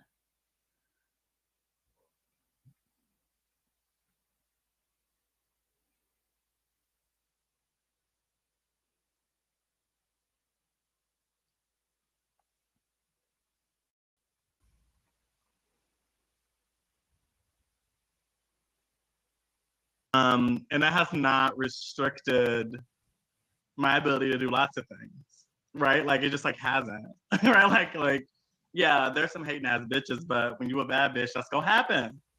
But overwhelmingly, right, we're not received the same. And I just think once again, never got to use like that's so true about youth and my own trajectory as like a Black queer child who's always had a smart mouth and kind of been doing the most. There was something about the way a bunch of non-Black people viewed me as worthy still through that a lot of Black queer youth don't get to experience. And I think like that's the missing piece, even maybe to speak like directly to other Black people, is around like how even our own likability, desirability, proximity to whiteness, right? Like proximity to all those things, how we can be seduced by that and decenter actually the most marginal in our work. Because it's seductive. And I don't trust any person who says whiteness isn't seductive, capitalism isn't seductive. Like, I don't know what you mean by that. Like, we live in this planet, like, yeah, whiteness is seductive, girl. It looks chill. Like, I would love to be able to walk around with no concern about anything but myself. And my 2 little white children. Like, that sounds nice. But like, what are you talking? So anyway, so I think like part of that around the funding, the centering, how we do or don't tokenize our youth. I almost went back and said 2.5, but I was talking about the joke ride. Right, but that, because I was even tokenized. Okay, last piece. I was tokenized as a young queer youth of color as well for funders, right? And I mean, this is through my experience with young people through my experience with Campus Pride, through my experience, I mean, the list goes on. I mean, Northern Illinois University, the University of Utah. I mean, right, we can go on and on, right? NCORE, all these places, right? Like, all these. All right, I think that's about as good as that's gonna get. To leverage funders, right? Excellent clip. It's cute when like the cute little sassy Black queer comes to the meeting and can talk the way you want. And so another question for me is like how we avoid that, right? Because telling my story could be from a place of agency, but it wasn't a lot in those contexts, right? It was a lot of like, well, because this funder paid for you to be here, go talk to them so the next Black can come. That was highly satisfying. I wasn't sure he was going to say it. Yeah. Okay, great. I think I don't want us to move on before we miss this piece, because what we didn't do is hold Black and brown queer and transphobic people accountable, right? We're talking about whiteness and folks like that, which most often I'm talking about Black and brown support and things like that, right? I'm going to censor them in that way. Because laboring for white people has gotten me nowhere and broke. And depressed and anxiety disorder, right? And I believe that those things will happen and could happen working with Black and brown folks too. However, my love is different, and my level of participation in their lives look very different than white folks. And we need to talk about these phobias within our communities. Because at the end of the day, it is anti-Black to be anti-trans, right? And having those conversations within our community. It's anti-Black to be anti-trans. What does he mean by that? It's anti-Black to be anti-trans. What do you guys think? Any guesses? I'm going to turn the closed captions back on. I turned them off to get the clip. Intersectionality. Indeed. It's anti-Black to be anti-trans. What does that mean? Yup, pro-queer. Pro-capitalist is anti-trans. Good one.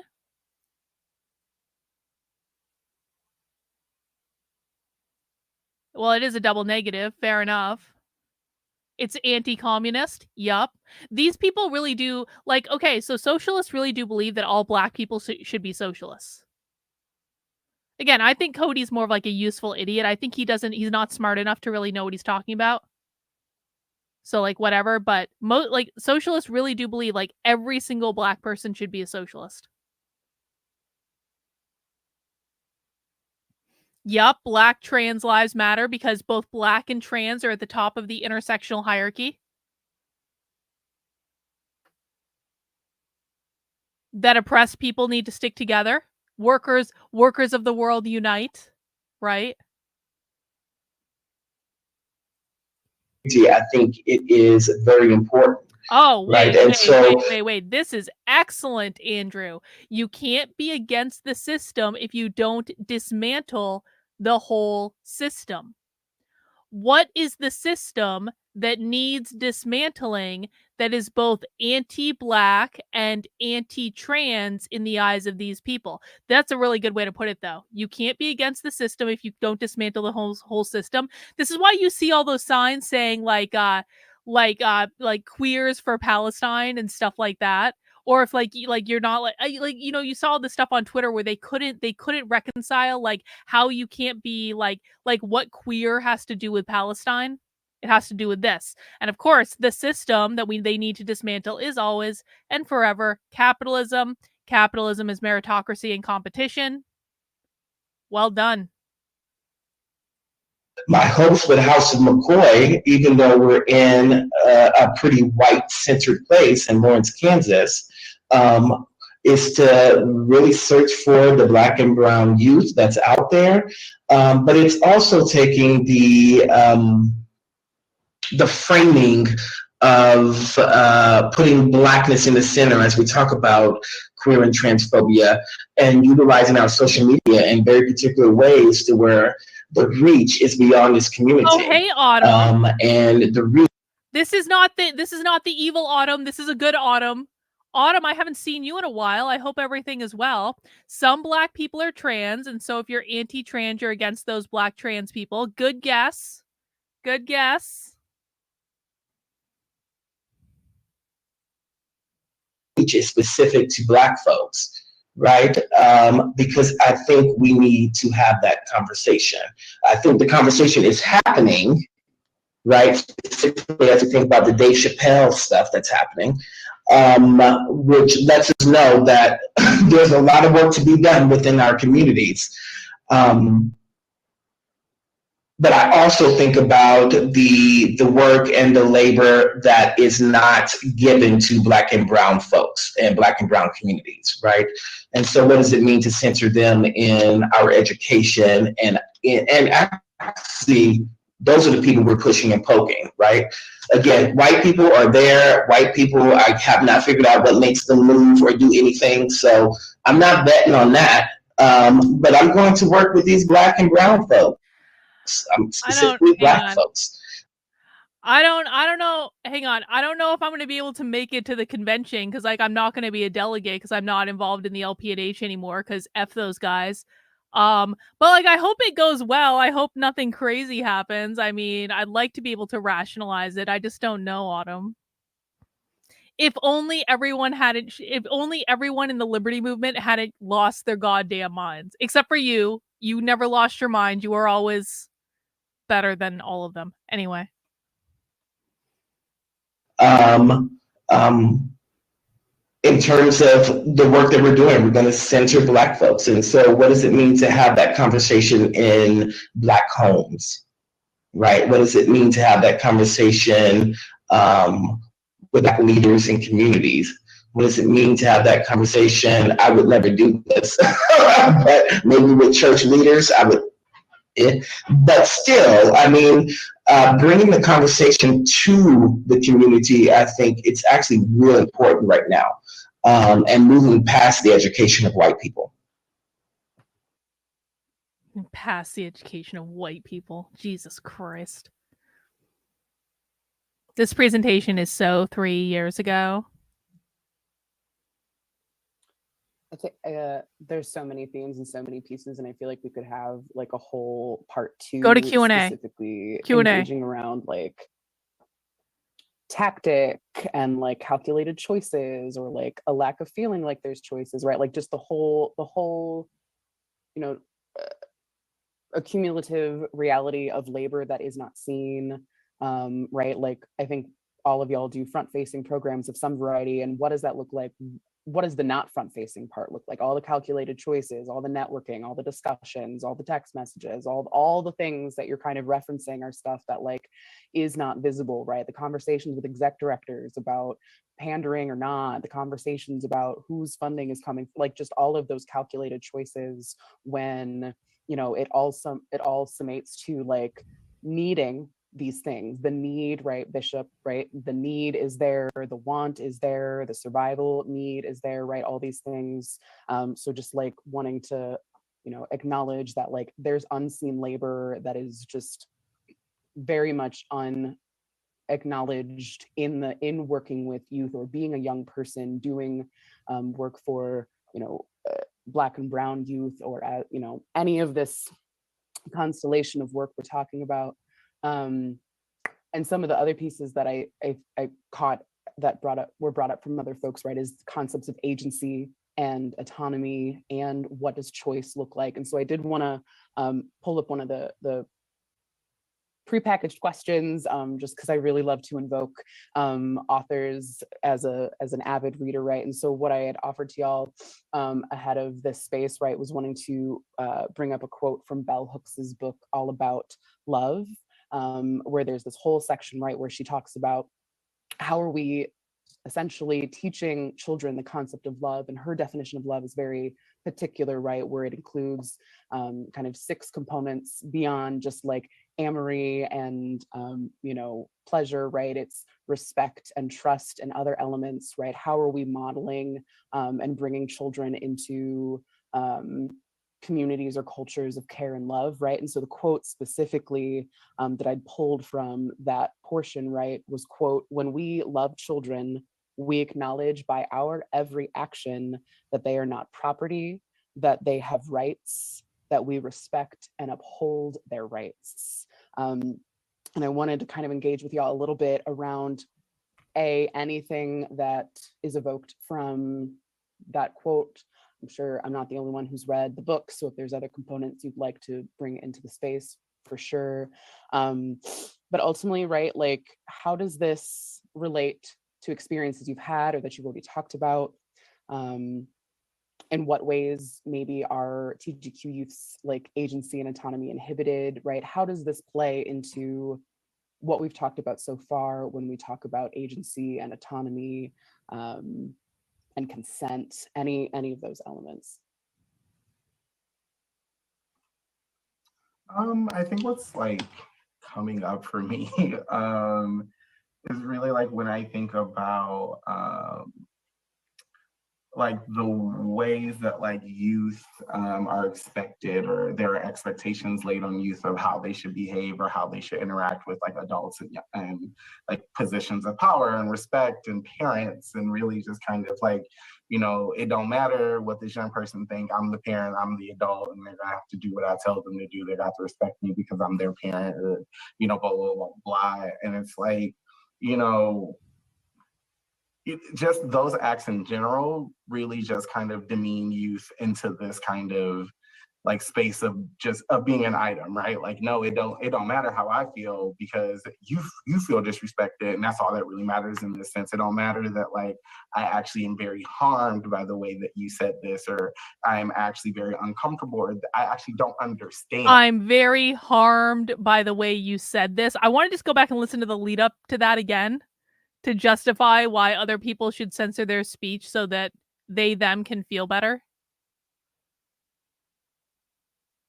It don't matter what this young person think, I'm the parent, I'm the adult, and they're gonna have to do what I tell them to do. They got to respect me because I'm their parent, or blah, blah, blah, blah. And oh, this is trying to undermine the family. Okay, I got it. Just those acts in general really just kind of demean youth into this kind of like space of being an item, right? Like, no, it don't matter how I feel because you feel disrespected. He's talking about I'm sorry, they them is talking about kids being the quote unquote private property of their parents. He's talking about how parents treat children as objects rather than as emotional beings that they need to affirm and support. Let's just go back a little bit more because this is so subtle. He's talking about the way that adults, parents demean their kids, harm them by not affirming them. I just want people to hear this. Expectations laid on youth of how they should behave or how they should interact with like adults and like positions of power and respect and parents, and really just kind of like, it don't matter what this young person think, I'm the parent, I'm the adult, and they're gonna have to do what I tell them to do. They got to respect me because I'm their parent, or blah, blah, blah, blah. And it's like, just those acts in general really just kind of demean youth into this kind of like space of being an item, right? Like, no, it don't matter how I feel because you feel disrespected, and that's all that really matters in this sense. It don't matter that like I actually am very harmed by the way that you said this, or I'm actually very uncomfortable, or I actually don't understand, what it is that you are trying to tell me or trying to ask me to do. But it don't matter. What I care about don't matter because you see that what I said is disrespectful, or, as I am not bowing down to the power that is you adult, or you person in power, or even just like person at this agency, right? And it's really, we kind of like start to really kind of pigeonhole youth as like these things that need to be saved, and that like anyone who does not feel or fall into that youth category and whatever you're serving is the savior, and that they cannot do these things without us, when in reality, most of us in organizations or nonprofit work are gatekeepers and just like, are here to like open the door for young people to go through. And I just feel like even just these systems just remove that agency or the individuality or the voice from young people in general. Yes, to all of that. I don't have this fully thought out, but I'll just throw it out there. It just feels that, white supremacy is anti-youth, right? Wait, what? And I don't know. What was that? Hang on. White supremacy is anti-youth? Oh, hello. Hello. Pop quiz for the chat. Why is white supremacy considered to be anti-youth? Why might that be?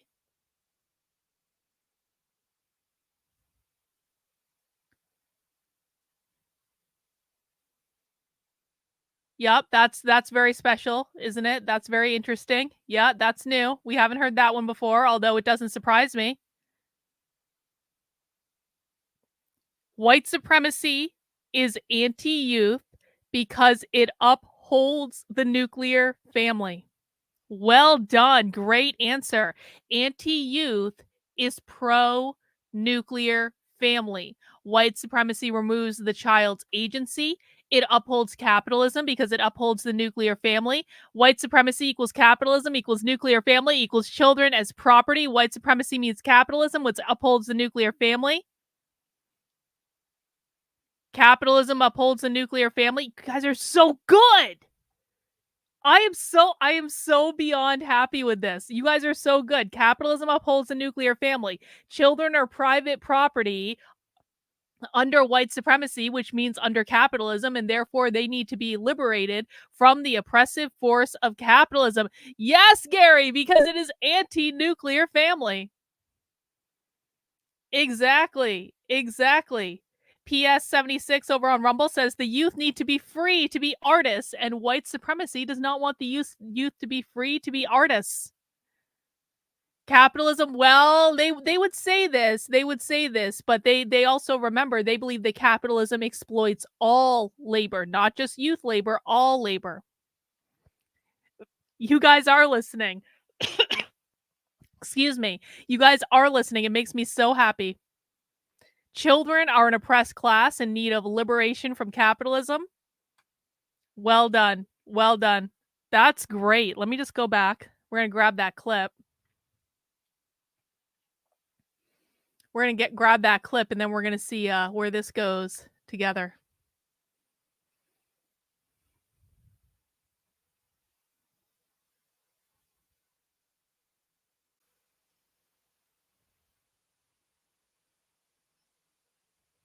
Throw it out there. It just feels that white supremacy is anti-youth, right? And I don't know, like even thinking about the things Bell Hooks listed, how those things happen without addressing white supremacy, right? Specifically thinking about your child having agency, right? What we know specifically in the Black community is that a lot of that is taken away so they can survive, right? And so if that's taken away, what stops Black children from being killed, right? If they're not following these specific rules. And so I think, I don't know how you do this without white supremacy being addressed, because people are still living in their delusions, right? White people don't even talk to their children about these things, right? Until it comes up in school, in the institution, in very wrong ways. All right, I think I got that clip. Right, and so for me, I think I feel that more as aspirational, And I feel like it's a grand statement, not addressing all of the roadblocks. I don't know if that makes sense. I'll think about it a little more. No, it makes sense. It makes sense. I think children are perhaps the most oppressed group of people in the world, just as a group. Like, I mean, you want to talk about no legal protection. I mean, like, you know, like children have no rights in this country. Like, it's wild. Like, and it's also wild that magically at 18 we turn this switch right in, and so it's wild that way. I think I would say mostly white people turn the switch if you think about that. Yes. Well, and I was going to say too around childhood that, and I think Cody, like you were hinting this around like yes, Black survivability. That means kids are most in need of liberation. Black children doing all kind of shit, like right, like you know, like for ourselves or with ourselves. You know, everybody gotta go to work, come home, make yourself a snack. You know, all these sorts of things. That for me is still the sense of agency, even at like a 7-year-old walking home from school alone. Like that there are just certain ways, the things that right, we were just like poor Black people. Like, and it wasn't actually special. Like I remember I got to college and I was telling people like me and my siblings would be home alone a lot when we were like elementary school, and that would stress them out because whatever, they couldn't be left alone. So they were like 18. Like whatever, like it's just weird stuff like that. But there's something about I think, the way that we just Steven, this would make a great t-shirt. Are you kidding me? Close the schools, liberate the children from the oppressive force of public education. Hang on, I'm just taking a screenshot. Perfect. Beautiful, Steven.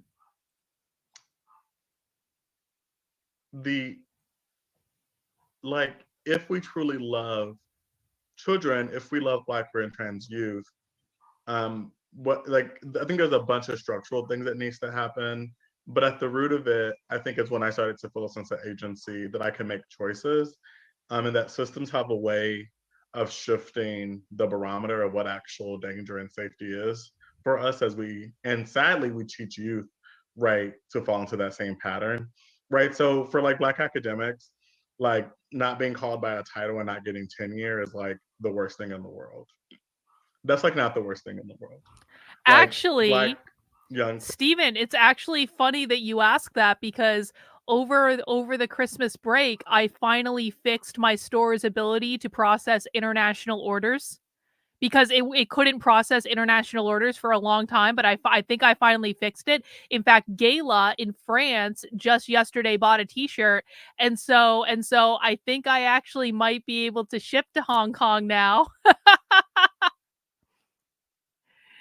So like, and people have been telling me for like since I launched this, I can actually, you know what I can do is I can actually find a specific manufacturer that like is manufactured in China, although the ones manufactured in the US would probably be nicer.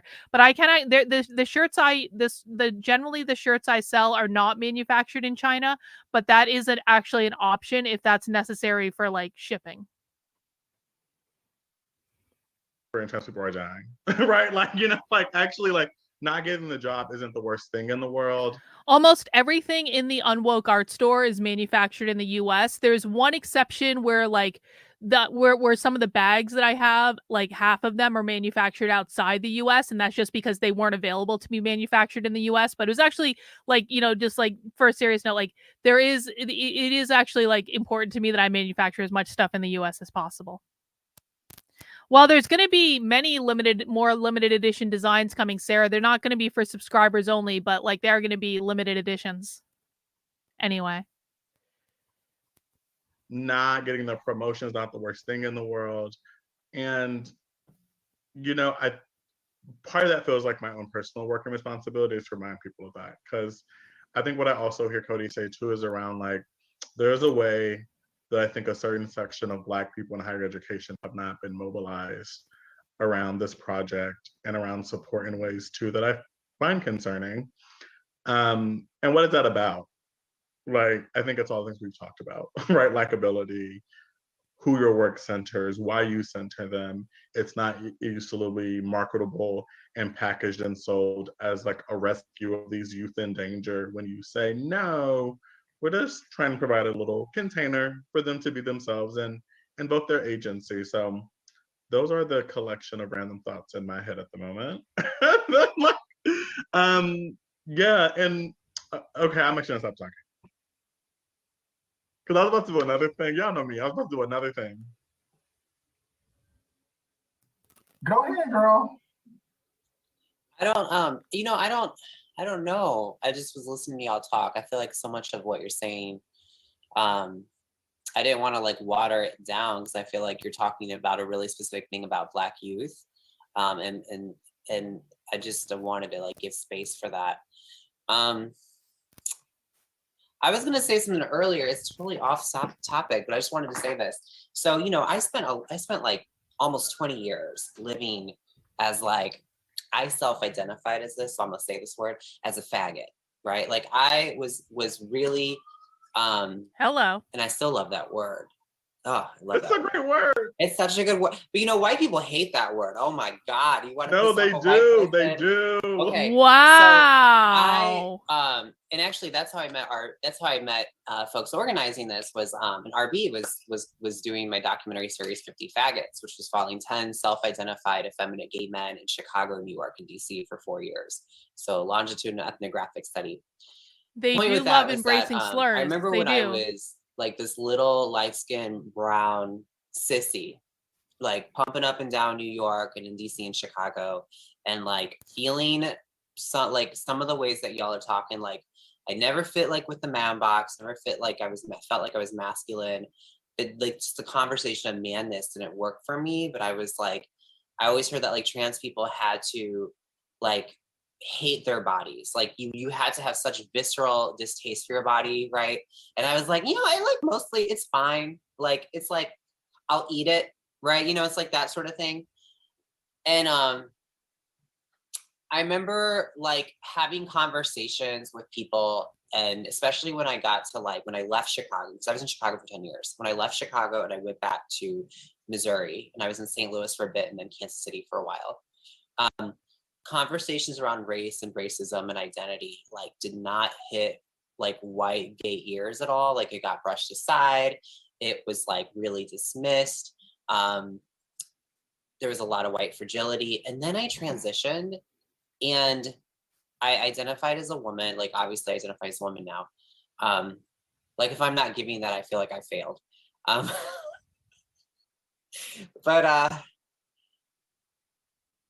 But people listen to me more. Like, so there is something about like having a gender presentation that is threatening. Now, I'm not going to go on a limb and say that I feel safer overall. I don't think that, but I do think that I can get into doors easier now than I could when I was like, kind of people were like, what are you? Like, what's going on here, right? Why, like, what are you committing to?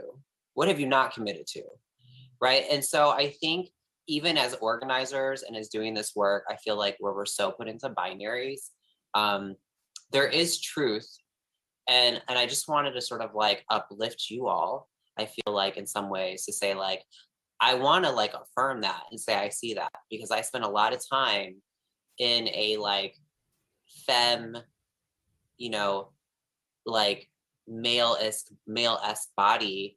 And now I'm, navigating in a different way.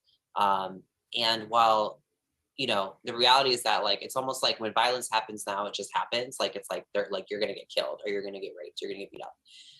But like, I feel like funders and people are way more willing to listen to me because I feel like I'm just way more conventionally attractive. And I feel like they can understand what's going on.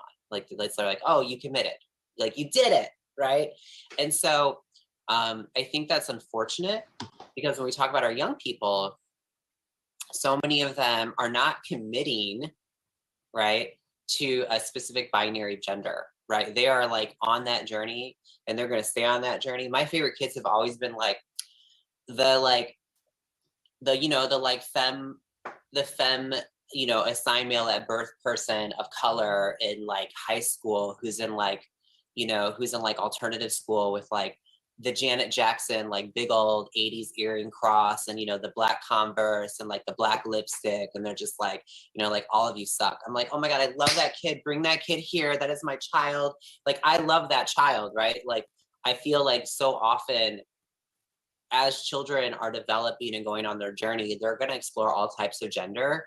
And it's when they don't confine, and I talk about this a lot as a DEI trainer consultant, when they're not sticking within a binary notion of gender, that's where people have real issues with it, right? They're like, why can't you just do this? Why can't you be this or this? And so just wanted to say it's so interesting as like organizers and as leaders here to hear you all talk about like access, because I just wanted to say like, yeah, I see that, and I want to affirm that, like, I think for some of us on our journeys, when people can't understand what's going on, or they don't agree with it, or they get pissed off at it, because also like what Cody's saying, it's not just like white folks too, right? Like the people we're looking for love and romance and connection with, and like if we're looking in like gay communities, our queer male communities, can be very toxic. Oh my God, they can be toxic. Can we that's a whole separate conversation, but they are so toxic. So like, just wanted to affirm that as well and share all those.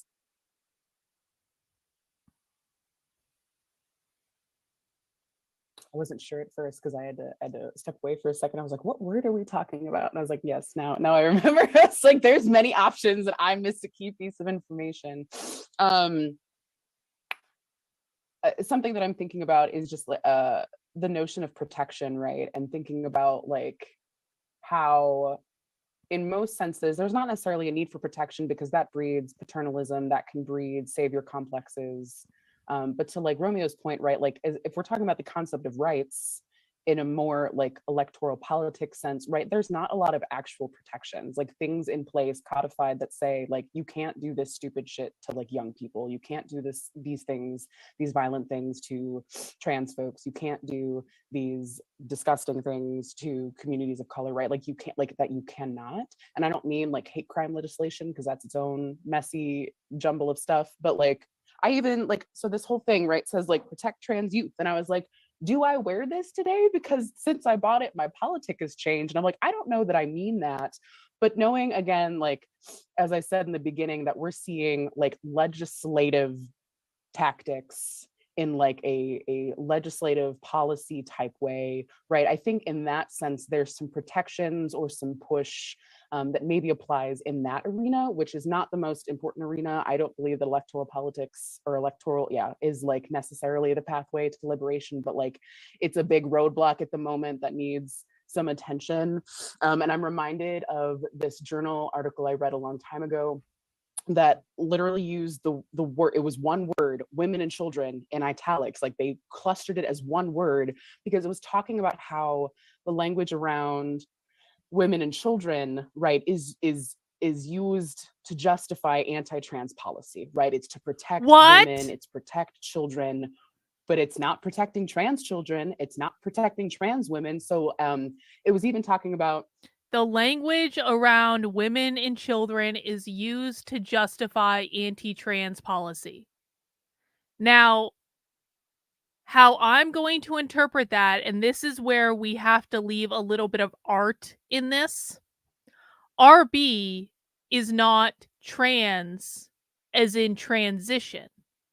RB is trans as in transform or transcend. Because RB is a true believer. RB is non-binary. They're a queer activist. So when they're saying trans, they don't mean trans as in transition from man to woman or woman to man. They mean transcend gender or transform gender, which means abolishing the gender binary. So when RB is talking about language around women and children being an anti-trans agenda, what she's saying is, what them is saying is that language around women and children reinforces the gender binary, which says that women and men are a thing and they are separate and those are the only two genders and that's just the way it goes. Does everyone understand what I just said? Yes. Well, Yes, exactly. So women are in the binary, and that is a threat to queer because Arby is a queer activist, not trans is in transition. Does everyone understand what I just said? Or do I need to explain again?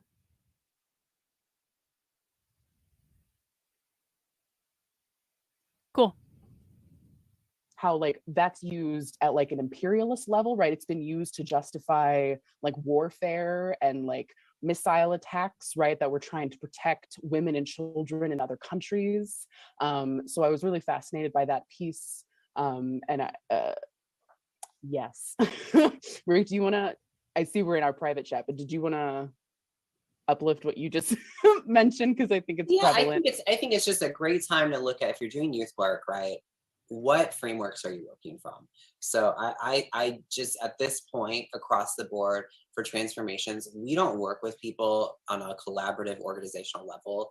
If their youth programs, projects don't work, I would say honestly ideally from 5 frameworks. So we work from 5 frameworks. We work from more than that, but like we work from anti-oppression, most specifically anti-racist. We also work from trauma-informed care, which every white social work woman loves to talk about.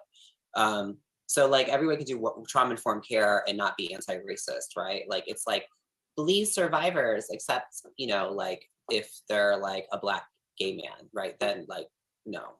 So it's like there's specific things that have to happen in order for all of it to combine to make sense. So anti-oppression, specifically anti-racist, trauma-informed care, positive youth development, so PYD, right? So like letting youth lead, create programming, design your logos, design what the space feels like, you know, like giving their input, paying them stipends for their leadership as much as possible. And then the 2 for me that feel like really non-negotiable are harm reduction. So like if someone's doing a program and they're like doing this like safer, if they're doing like a safe sex or abstinence only thing, obviously we're not working with them. If they're like giving really like specific like messages around people who use substances and they're like, you know, don't do drugs sort of stuff, which you can still find a lot of that in the Midwest, especially in traditional school systems, we're not working with them, right? I mean, we will, like, we'll let them know about our programs so they can refer in, but we're not going to collaborate with them on some sort of like event if they don't work, right? If there's judgment around young people who do sex work, we're not working with them. We have to have a lot of conversations right now in the Midwest about sex work and harm reduction around sex work and the judgments around sex work. And, you know, every little white girl is put on that poster of being trafficked, you know, in the shadows. We all know the image, you know, she's like this, right?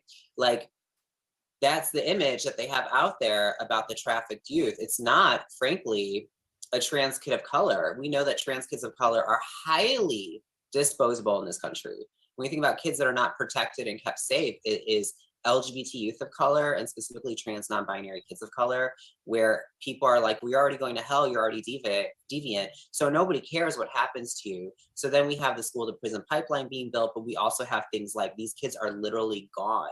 And when they're gone, they're either trafficked or they're killed. And so we saw that a lot at BYC, you know, back in like the early 2000s. With what was happening with youth of color.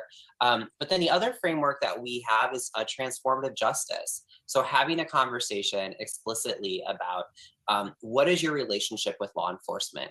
How are you using law enforcement within your services and programs? When there's a fight with kids, are you calling the police? Do you as staff know how to de-escalate that without ever having police or, you know, the criminal injustice system intervene?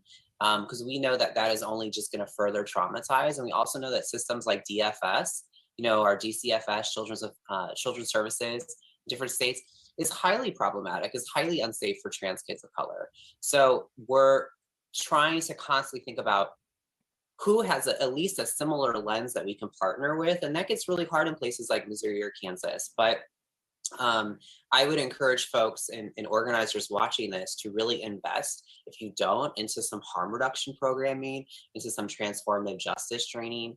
And yeah, what I shared in the chat was just that, like, the criminal, you know, people who work from a harm reductionist and transformative justice practice will say the criminal injustice system doesn't work. It's not going to keep trans people safe. I mean, it has never, I mean, the whole hate crimes, National Hate Crimes Act, when I was working on the homicide cases, was a joke. We've never had somebody who's actively gone to murder trans women of color, Black trans women. Like, I think maybe once or twice have they actually been prosecuted federally for a hate crime, right? It doesn't work. When it actually is LGBTQ anti-violence, that law actually doesn't go into effect most often, and it's not prosecuted. So there's a lot of things that are given to us that we're sort of supposed to swallow and believe in that actually are not put into practice or play. I'll say that I've also divested from a lot of whiteness in general, and specifically organizations, and at some point even politics and politicians. I've not heard anything that was helpful to Black people in general. White people are not willing to do much. White people, they will come up with every reason in the world to not do something, or they will leverage every policy and procedure to not do something. And it feels like, RB, as this legislation is coming out, I almost engage it like a game, like it's just for sport, right? Because very rarely are any of them talking about truth. And so I'm not saying that we shouldn't be concerned with what's happening in all those particular spaces, but I am saying that we have to create new ways, right? I'm thinking about, as we raise money, I also know that there are Black billionaires, right, who have been quiet, who have said nothing, who are not doing much, right? And so I'm also thinking about, how do I engage those communities? Those Black billionaires are considered to be engaging in whiteness or ascending to whiteness. And those people, because I already know. I mean, at the core, we already know what white people are going to say and do. That's one of the gifts of Black and brown queer and trans folks, particularly Black queer and trans folks, is that we've learned the ways that white people move to keep us safe, which also means that whiteness is predictable. And will very rarely do the right thing. And so to put so much emphasis on it, I just wonder if that just wears us out, burns us out. Yeah, I just think at a fundamental level, right? Like, this nation is never going to care for me or the people I care about, like, just ever. And,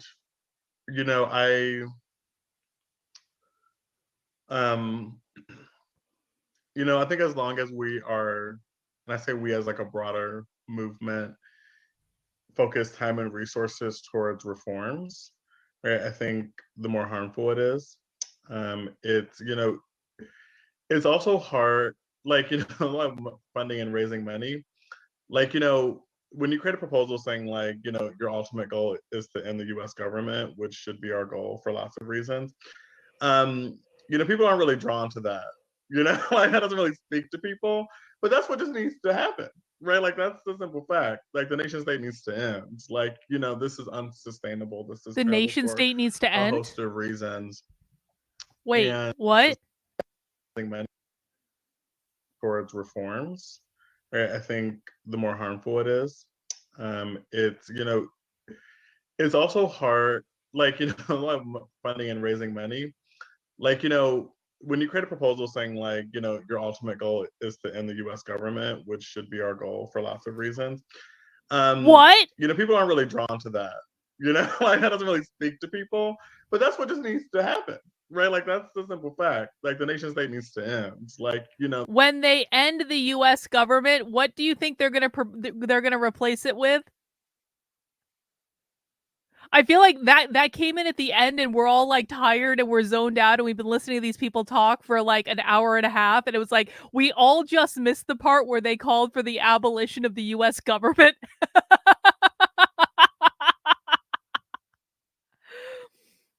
That's a Fierian notion to end the government. They're going to replace it with a Marxist government. They're going to remember we watched those socialists not too long ago for Socialism Saturday talking about the socialist states of America. The Marxist utopia. Remember, Romeo was the guy who talked about getting rid of capitalism earlier. They're insurrectionists. They're going to replace it with socialism. Let's end the entire government and replace it with the party, the comrades. Exactly. Obviously, America to them represents capitalism. Exactly. All right, let's go back and listen to that one more time because I just want to make sure we aren't glossing over the abolition of the US government as a part of building liberated futures with queer and trans youth. Because let's just keep this context in mind, guys. This is a presentation about building liberated futures, which means liberated from capitalism, building liberated futures with queer and trans youth. And Romeo here, pronouns they, them, it's just like, we obviously need to abolish the US government in order to build liberated futures with queer and trans youth.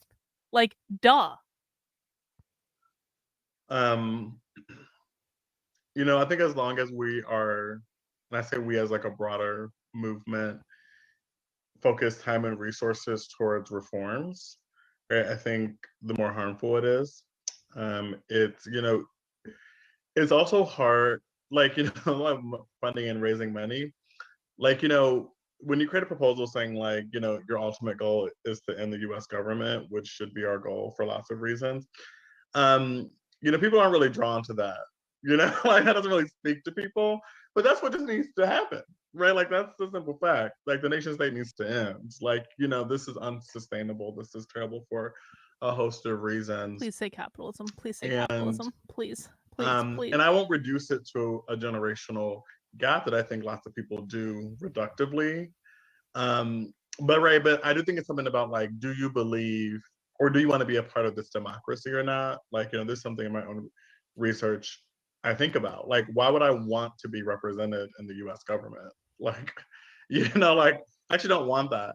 I actually don't want a Black child to become president. Like, that's weird. Like, why would I want a Black child to become a war criminal? Like, you know, so these are like, I think, fundamental message when we work with youth that go unexamined, right around all this aspirational shit. Like, you know, you can be the next basketball player. Actually, that child more like most likely can't be, and that's okay. Like, we need other dreams, right? Like, we need other things. Like, you know, like, but it's weird because those things, once again, don't, you know, I'm working within, I mean, right, like exactly, Stony Baloney. is an organization they bore us to death and then they slip in the systems, right? Abolishing like, the government we are part. Abolitionists, right? Cops gotta go.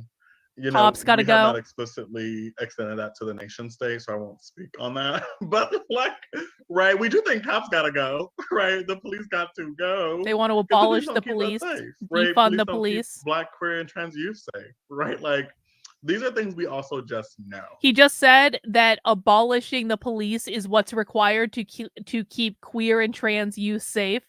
Of course, they want to abolish the police. Like, they believe abolishing the police is necessary to keep everyone safe. Let's just listen to that part again. That to the nation state, so I won't speak on that. But like, right, we do think cops gotta go, right? The police got to go because the police don't keep us safe, right? Police don't keep Black, queer, and trans youth safe, right? Like, these are things we also just know. So, you know, I think if we need more evidence that people are going to do what they want to do, is like, we actually have all the research in the world around like this particular thing, yet so many LGBT organizations refuse to explicitly be abolitionists, right? Because, right, that puts all kinds of things in danger. So I mean, I don't know what we do with all that. You know, I one time Andrew's asking a great question about the police, I believe specifically. Do they want to abolish the police because they're protecting capitalism? They are the enforcers of the capitalist system. Guys, what did we learn that the police were the protectors of on Socialism Saturday, probably about a month ago? What do What is the job of the police according to socialists? Pop quiz for the chat. Let's see who was paying attention. I even made a clip of this one. Police protect private property. Police are the managers of private property. They protect private property. Guys, it's very important that you specify private property. Police protect private property. They are the managers of private property. Exactly. Abolishing the police means propping up a red guard that enforces the private property redistribution for the regime. Rottweiler with a creative answer. Protecting property, private property. The socialists believed that the police were initially created to catch runaway slaves, which of course slaves were considered private property. That's why whiteness means capitalism, because capitalism created slavery. Slavery created systemic racism. The only way to get rid of systemic racism is to get rid of capitalism, which is the system that created it in the first place. And the ultimate form of private property, and why all this relates back to race and why whiteness means capitalism, is that slaves were considered to be private property and the police were the managers of the private property. So it was their job to catch the escaped slaves. Well done. Private is never implied. It is never implied. You cannot assume that people, guys, when you're teaching this to other people, you cannot assume that other people know what you're saying, because take it from me, they do not know what you're saying. This is why every single time, dozens of times a day on the internet, I say capitalism, I have to follow that up with, which they define as private property. So there is no implication. You always have to say it explicitly when you are teaching it to other people. So you might as well practice saying it explicitly here. Right, but what I'm telling you is that no one listening to you knows it's implied. Including me, by the way. If you don't say private property, I'm not going to assume you mean private property.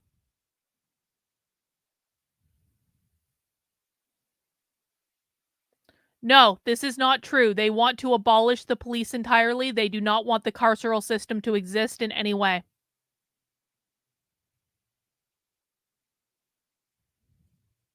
Like Stacey and Chan. Yep, and Renan is saying, my brother had to have me explain what I meant by private property. What socialists mean by private property is your home, your land. If you own an apartment building that you're a landlord of, it means your business, it means your children, it means your individual rights. That's what private property means. And like how, she was teaching her daughter to do all kind of beautiful, bold shit, that Black girls get in trouble for doing. And I was like, don't you feel afraid, like, for your child? Like, how do you, because I was trying to figure out for myself at the time. And she was like, there's worse things in this world than dying, and there's many ways to die. And I think about that a lot. Like, is the work I'm doing just slowly contributing to a form of death or not? And I think that's the real hard question. And like how we don't project our own fears or insecurities onto the youth we work with and really allow them to construct their own futures in reality. Because I think we're actually gonna get free by listening to children, because toddlers are great. Toddlers are the best. Like, they're gonna get us free if we act like toddlers, because they're unapologetic about their needs and their thoughts and their feelings, and I like that.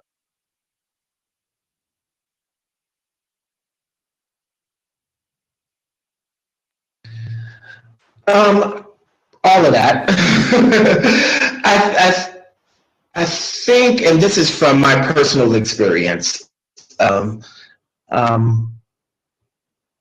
if we're not careful, the way this system is set up, particularly for us, for Black trans folk, is it will have you working in every area, trying to fight for your humanity. Right? You'll be fighting at your job. You'll be fighting at your church. You'll be fighting at the store. You'll be fighting the government. You'll be fighting your senator. You'll be fighting your own family. You'll be fighting all of those things. And I think what's important for us to also role model and state explicitly that it is okay for you to carve out time for you to live. Right? and you're not responsible to or for anyone but to live, because so much of our lives is labor. I think that is like kind of like such a perfect way to kind of like wrap up a lot of this shit. Let kids live. Just let them live. They know half the time they know what they want. They know what they need. Let kids live. Listen to them. And like that's how you align yourself with like queer and transgender people. Listen to them, like, and let them tell you what they need and what they want to do and how to do it. Look at you leading us into the taper off here. Look at you. Yes, right. I love that. I love all of this, right? Thinking about a lot of things, but also watching the clock and wishing that we had like many more hours of this, because this has been majestic. But I think something that I've personally learned through this pandemic, especially, right, is that even if you're not working with children specifically, like, appealing to adults, if that's what we're really considered in this space, because that feels fake, right? Appealing to folks' childlike inclinations, especially when they're in crisis, right? Do you need food? Do you need a break? Do you need someone to carry this for you, right? Like, I think in this era of grief that is related to COVID, that is related to, all the other ickiness that impacts queer and trans people broadly and specifically, right? Like, there's a lot of pain, and there's a lot of ways that folks can lift folks out of that by, again, appealing to folks' childlike inclinations, because sometimes you don't know how to articulate your needs, and you go nonverbal, right? So like, how do you input some thought around, if I was working with a 7-year-old, not to like infantilize any of us, right? But like, if someone's really going through it, if you had a 7-year-old that you were working with, but that person's actually 27 years old, right? What does that 7-year-old need? Because at that moment, they're maybe, operating in that way. And just how do we kind of think about the same ways we apply supporting young people who maybe have less resources, tools, and agency because of the impacts of systems, and figuring out what we can offer to them. Well, and I think there's something to be said actually about trans and non-binary folks. When we come out and we really start to present and own who we are, is that developmentally in some ways we are still young. Like, we are still starting that journey. Ain't that the truth? They're all a lot of us stunted. have been stunted from really all important childhood developmental lessons because we didn't get those. We didn't have often the first dates. We didn't have the first kisses. We weren't affirmed constantly in school for being like, you look great, you look awesome. Like, we had lots of messaging that there was something wrong with us. And so you see that play out within trans communities. You'll see someone, you'll be like, why is this like, 45-year-old trans woman dressing like she's like, why is she all up in Hello Kitty gear? They're like, because she probably didn't have a childhood, like she didn't have that fantasy. Let her live her fantasy. Okay. So like, that's the kind of stuff I feel like people forget, is that like straight cis folks have been given the privilege to navigate and make mistakes and have communities around them support and say, have like life lessons taught to them by older mentors and by guidance counselors and stuff. So I feel like we just need to allow also there to be, I think most trans non-binary people have an ugly duckling stage, have an awkward phase where like we come into it, we look back and we're like, ooh, like that makeup was not working, right? Like, or whatever, like you learned how to like pick what worked for you and how to sort of I actually think that she's the most well-adjusted person on this entire panel, which is slightly frightening to me. Young person or non-binary young person, like fine-tune themselves, like really own who they are and really like get their swag, get their strut, get their charisma, get their confidence, and just own it. And that takes time. That's not going to happen overnight. I want to do a quick shameless plug because that reminds me of the Institute did a podcast episode. It's our 3rd episode. It's about like queer aging and queer death, because I don't know if this was an experience for y'all, but one of my co-conspirators on the Institute team, like we both had been told like early on in college that like once you reach 30, that's like gay death, right? And so we unpacked like, why did we hear that? Because we both grew up in like different, places of the Midwest region. And so then we get into kind of a, deep dive into like messaging that we received about life prospects. And then we have someone who's studying to be a death doula, talking about like, how do we create communities of care about like trans folks. Communities of care, that's a socialist thing. So shameless plug that folks should maybe, if you're interested, check out our podcast, which is called Take the Last Bite, where we do talk about some generational stuff in episode 3. And I think we have 6 episodes up now, including the recording of last year's teach-in, which was called The Rise of a Trans Abolitionist Vision. So if you missed out on the teach-in last year, the recording is up on the podcast episode list, wherever you listen to podcasts.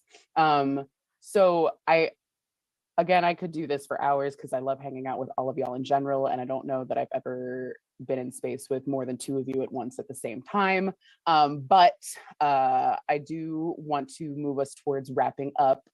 So I just want to make space for y'all to maybe offer a soundbite of final thoughts, either around any parting words about how you think folks could best be in alignment with TGQ youth, and how that can be done in a way that doesn't deny their agency, or literally anything else you want to say for the good of this fantastic conversation.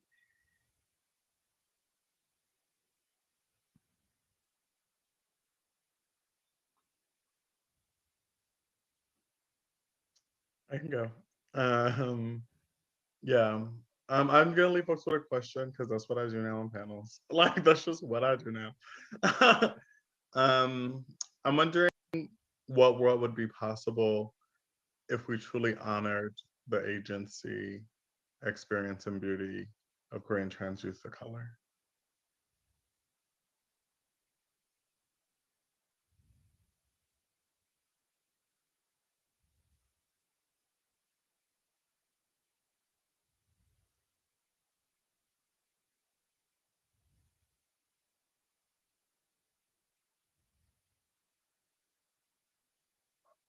Anyone else? I see Bishop doing this. Kind of, you made a good ending proclamation. Yeah, I just want to say, so people watching, donate, support everyone's work here. You use that, especially if you are not a trans person of color, donate for real. I know that you might have paid your like $5 to $25 or more potentially registration fee, but you know what? Like pay that forward. I mean, that's the thing. Like we're like the funding. We've heard so much conversation today about funding. So check out our work and hopefully that will get dropped and the links will get dropped, but support this work. You have those Giving Tuesdays coming up. You have your Black Friday sales. You have the Buy Black literally movement happening on Friday. So make sure that you are uplifting and supporting trans people of color, specifically Black trans folks in this work. So support it.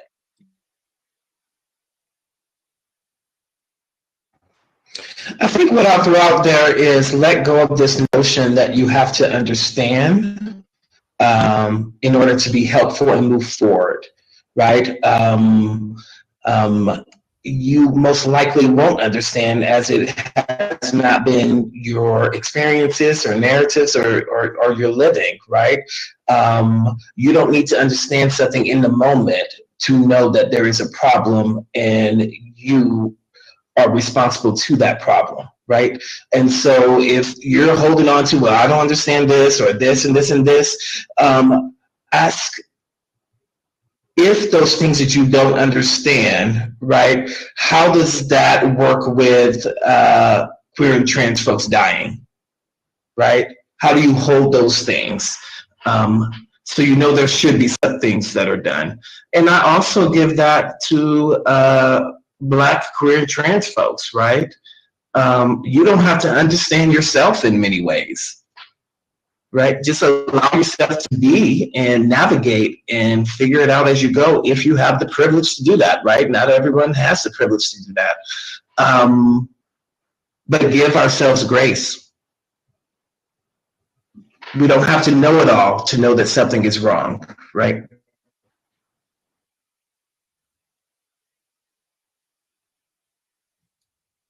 I feel like I'm just stalling, or this is what a Midwest goodbye looks like. This is what this actually is. So again, just so much deep appreciation for all of y'all's wisdom and vulnerability just by sharing some of these personal anecdotes and stories and sharing space here. I've loved every moment of this, and I hope this was meaningful and generative for y'all. I hope folks watching the live stream have gained a whole lot of information and directive about what they can do or can continue to do if they're not doing it already. Checking out all of the links of the organizations and the rad work these folks are doing. I think that's good. There's only 40 seconds left of the presentation. We made it. This was a tough one to get through. I think we were all suffering through this one. So sincere congratulations for everyone who made it from beginning to end, because we did get some great clips, but it's like, this was a presentation where, like, I'm really glad we watched it. I'm really glad that we got the clips we did, but god damn, was that awful. It was like, that was a tough one. That was like, there was so much word salad. There was so much bullshit, but this is what this is, guys. This is, you have to watch the whole thing and then you wait for those golden nuggets and then you have a craft or you have something else going on. And, I do think that we got some really good stuff out of it. So thank you guys for joining me. As a reminder, I will be back tomorrow at 5 p.m. And of course, if you haven't yet, and I did actually get some orders while we were on the stream, head over to the Unwoke Art Store, because you can get my brand new limited edition Steamboat Willie Whiteness Means Capitalism t-shirt, because the copyright just expired on this. And so I'm going to take it and use it for my purposes. And so you can get that right now in the Unwoke Art Store. This is a limited edition. It will only be available through the end of the month. I hope you guys pick up some cool merch. I'm really excited about it. I can't wait to get mine. And then, of course, please make sure, above all, you are subscribed to my Substack, which is Carlyn, Karlyn, .substack.com. Now, of course, you can subscribe for free, but guys, I need to get back on track with paid supporters, because of course my work is completely funded by you. The amount of time that I'm able to spend doing this, the amount of content that I'm able to create for you, is completely funded by you. I don't have big donors in political organizations. I don't do this thing where I'm putting a politically driven narrative. My only job is to tell you the truth, whether or not you want to hear it, and to show you the receipts to back everything up. I cannot do this work without you. If you want to support what I'm doing and keep me in business and make sure I have as much time as possible to be able to do these types of things with you, to be able to break down what's going on in plain English, because I'm the only person on the internet breaking this down in plain English so that everyone understands it, please head over to Carlyn, Karlyn.substack.com, and subscribe for $8 a month or $80 a year. You do get a number of perks when you become a subscriber, to include 2 Zoom calls with me every single week on Mondays and Wednesdays. We do a monthly Bitchcraft on the second Saturday of every month. So if you can't come to the weekly calls, you can come to the Bitchcraft call. We do a supporter Discord where we have writers group on Thursday nights. We have movie night on Sunday nights. You guys are welcome to come to that. You get 10% off in the Unwoke Art merch store. Lots of other great perks, supporter exclusive events, supporter exclusive content, stuff like that. And most of all, you allow me the time to be able to do this, because time is my most valuable commodity. I really do appreciate it. Guys, I will be back at 5 p.m. tomorrow. Please do mount the like button on the way out the door. Please make sure you are subscribed to the channel wherever you're watching if you're not already. I hope you have a great rest of the day, and we'll see you soon. Bye.